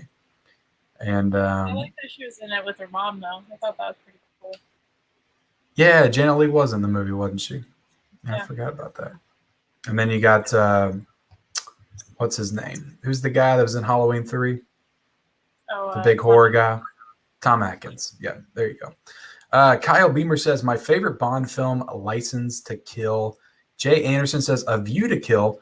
Basement Blue says, what is the last movie you saw in the theater? Have y'all been back to the theaters yet? Yeah. On Sunday we saw Wrath of Man and Spiral. There you go. And what did we see? And then on Saturday we saw, this past Saturday we saw Conjuring 3. Mm-hmm. Okay, you all saw that one in theaters? Yeah. Yeah, we saw it in IMAX. There you go. Was it better in theaters? Did you watch it again at home? We haven't watched it again at home, but I think the theater definitely added to it. Definitely.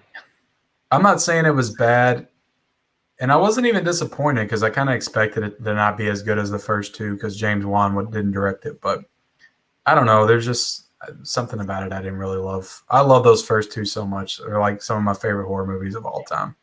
Yeah. And this one just felt like a letdown. Yeah, it wasn't as good as the first two, but we still enjoyed it. Yeah. I think I identified the problem was I like it when the Warrens are like the secondary characters that come in to help the family, and in this one it just felt like they were front and center, which I guess is fitting if you're trying to close a trilogy or whatever. But I just like the style of the first two. Like they introduce you to the families, you get to meet them and everything, and then they bring the Warrens in. And this one, I didn't. I feel like it was the same way with Annabelle Comes Home. Like the Warrens themselves weren't really they were involved, but not nearly as much as it was more focused on the kids at the house. And I agree with you. I think the Warrens definitely they definitely should be part of it, but they should not be as much the main focus. Where I could agree. Definitely this one focused a lot more on them, and maybe that was one of the reasons that it wasn't quite as far as the first two. Yeah.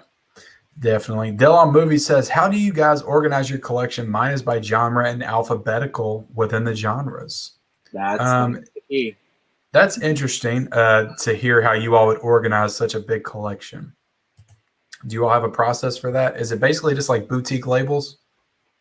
Well, yeah, in the room that we're in right now, it's mostly genre and alphabetical for like the mainstream stuff, the non-boutique stuff. And then, boutique stuff we separate out. And they're alphabetical, but in those sections as well. Do you all do alphabetical just within the boutique, so all your Scream Factories are in alphabetical? Okay. Yeah. Makes it way easier to find everything. Yeah, I try to put all my boutiques together and then do genres. Like below is like my horror, and then I've got action and sci-fi and all that stuff. Kel Daly says, Three Ninjas Kick Back, my favorites. P.S. They should cross over with the Turtles. Sydney Eubank says, Jodie Foster, your favorite movies from her. I love I'll let you all go. The Beaver is a great movie. Is that with Mel Gibson too? Mm-hmm. I've never seen that. I've always heard of it though. It's really good. I'll have to check that out. I'll say Silence of the Lambs and Contact, which is another Robert Zemeckis film. He also did Contact. Me either. Oh, you gotta watch. If you like Arrival as much as you do, you need to watch Contact because it's like it's in the same vein as that. I watched it again last year. It totally holds up too. But yeah, Jodie Foster, great actress. But yeah, Silence of the Lambs, you can't beat that for her. Kyle Beamer says they need the the 90s Teenage Mutant Ninja Turtles in 4K. My life would be perfect. Yeah, sure. I need the Turtles 2 in 4K with Vanilla Ice in 4K. Hux Pop Culture Cafe says favorite non-superhero action movie with a female lead, maybe Atomic Blonde or Aliens. Both good choices. Favorite non-superhero. Okay, I understand what he's saying. Yeah, the Alien movies are a good choice. Oh, mine's Kill Bill. Definitely Kill Bill. If you would count that as action. Definitely. I would count that. That's my favorite female character is the Bride. The Brock Ops has said, how big is your largest TV? Both of our TVs are 65-inch. Yep, same One here. in our bedroom as well. Same here. Cal O'Daly says, no, it's Terminator 2 Extreme Edition Steelbook with Terminator Skull and Red Eyes. The one you have is the extended edition, which is out of print. Awesome. So good to find Glad for to you, hear man. it. Glad to hear it. I'll have to get on eBay and sell that sucker tonight. Cindy Eubank says, Movie Buff Beth, your top 5 favorite romantic comedy movies. 4 Weddings and a Funeral. Broken Hearts Gallery. Can't think of any others right now. 5. When Harry Met Sally. Oh, that's another first time watch I watched this year. I love that movie. Loved it. Yeah. Oh yeah, 10 Things I Hate About You. It's a good one. Trying to think of something else. We'll call that 5. But we are getting close to the 2-hour mark, guys. So anybody has any last minute questions, go ahead and put them in. We're going to be closing out the stream pretty soon. PR Puerto Rico says, I watch like 5 movie. Body Bags Over the Fog. LOL. I haven't seen Body Bags. That's an anthology movie, isn't it? Yeah, it's an anthology. Yeah. Last movie in theaters was Terminator Dark Fate and loved it. Really? That was your last movie in the theaters? I guess that makes sense. That came out, what, the end of 2019? Somewhere around there. Michael Keaton in Pacific Heights. LOL thoughts. I have not seen that movie. Yeah, I love that movie. He's really good in that. He's He creepy. is. When- he is. When was that made? Is that older? 90s, I think. Late 80s. I'll have to look that up. I'll have to Keaton is look just that up. so good at playing creepy roles. He is. He's one of my all-time favorite actors, so I need to dig into some of his other movies for sure. PR Puerto Rico says, I am so mad because I buy one Blu-ray online and come broke. The movie Spawn, but I am LOL. I am okay. I got the one cover extra. Okay. I'm trying to make sense of that. Nice pick with Kill Bill, Ken. Thank you, Huck. Cal Deli says, favorite action female is Sarah Connor, T2, then Lena Headey in Terminator series, then maybe Mila Jo in Resident Evil. Those are some good picks. Cal L. Daly says, Love Potion #9 is great romantic comedy. I'll agree. It's been a long time since I've seen it, but it's up there. Brock Upside is giving us our last question of the night, and he says, I kind of wish Warner Brothers would do more of those 4K gift sets they did last year for Goonies and Beetlejuice. Willy Wonka would have been a great gift set like those. Yes. Funny enough, they're doing a gift set in the UK for that one. Are they? Are you guys looking forward to Willy Yeah. Wonka? Oh yeah, for sure. Is that one of your favorites? I love that movie. Definitely, Yeah. definitely a top movie. Let's see, Hux. Can you each give us a sign-off quote, but it has to be a movie quote?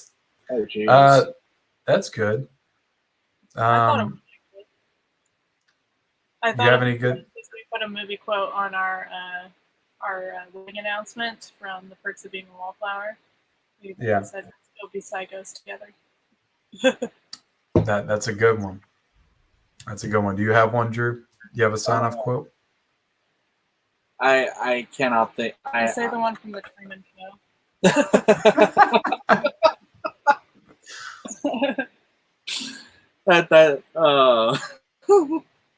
That's a good choice. Because I was blanking on. I'm horrible with quotes. Like they come at the most inopportune times. But as soon as you ask me for a quote, I can't think of one. I'll say hasta la vista, baby.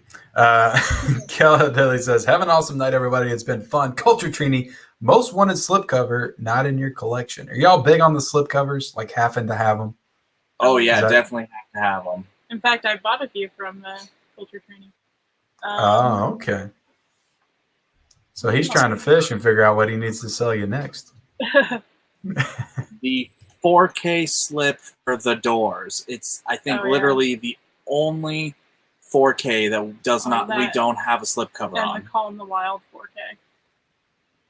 Oh yeah, nobody got that though, did they? Did they even release that with a slip? A few people got it from Disney Movie Club randomly. Did they?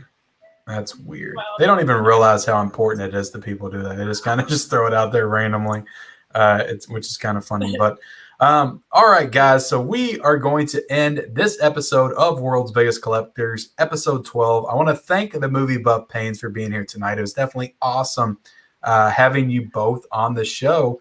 And before we get out of here, I'm going to give you all the opportunity again. I have all their links in the description below, so definitely hit them all. Follow them on TikTok, Instagram, YouTube, all that great stuff. But yeah, I'll give you all the opportunity to promote yourselves one last time, and then we'll get out of here. All right, so thanks for having us, Ken. It's been a lot of fun. Thank you. But be sure to follow us on YouTube. We've been taking a break from videos the last couple weeks, but we'll be having a haul video coming up pretty soon for the month of May. And you can follow us both on TikTok. We post almost every single day on there if you guys want to send us questions about the collection or chat with us. Instagram's a good place as well, so check out the links in the description. We'll see you around. Yeah, what she said, basically. Sorry. Yeah, thanks for having us. Definitely. I appreciate it. And that May haul video, I'm sure, is going to be fantastic. It's probably going to be like a motion picture, isn't it? It's going to be the full length, the full 2 hours. But yeah, thank you all so much for being here. Y'all are definitely awesome guests. You all have awesome content on your Instagrams, TikToks, YouTube, all that stuff. So I appreciate you spending 2 hours with me here tonight. And I appreciate everybody that was in the chat tonight watching us talk about movies, physical media, all the questions. So yeah, we're going to go ahead and get out of here. Again, appreciate everybody being here. Please like, comment, subscribe, all that good stuff. And we'll see you guys.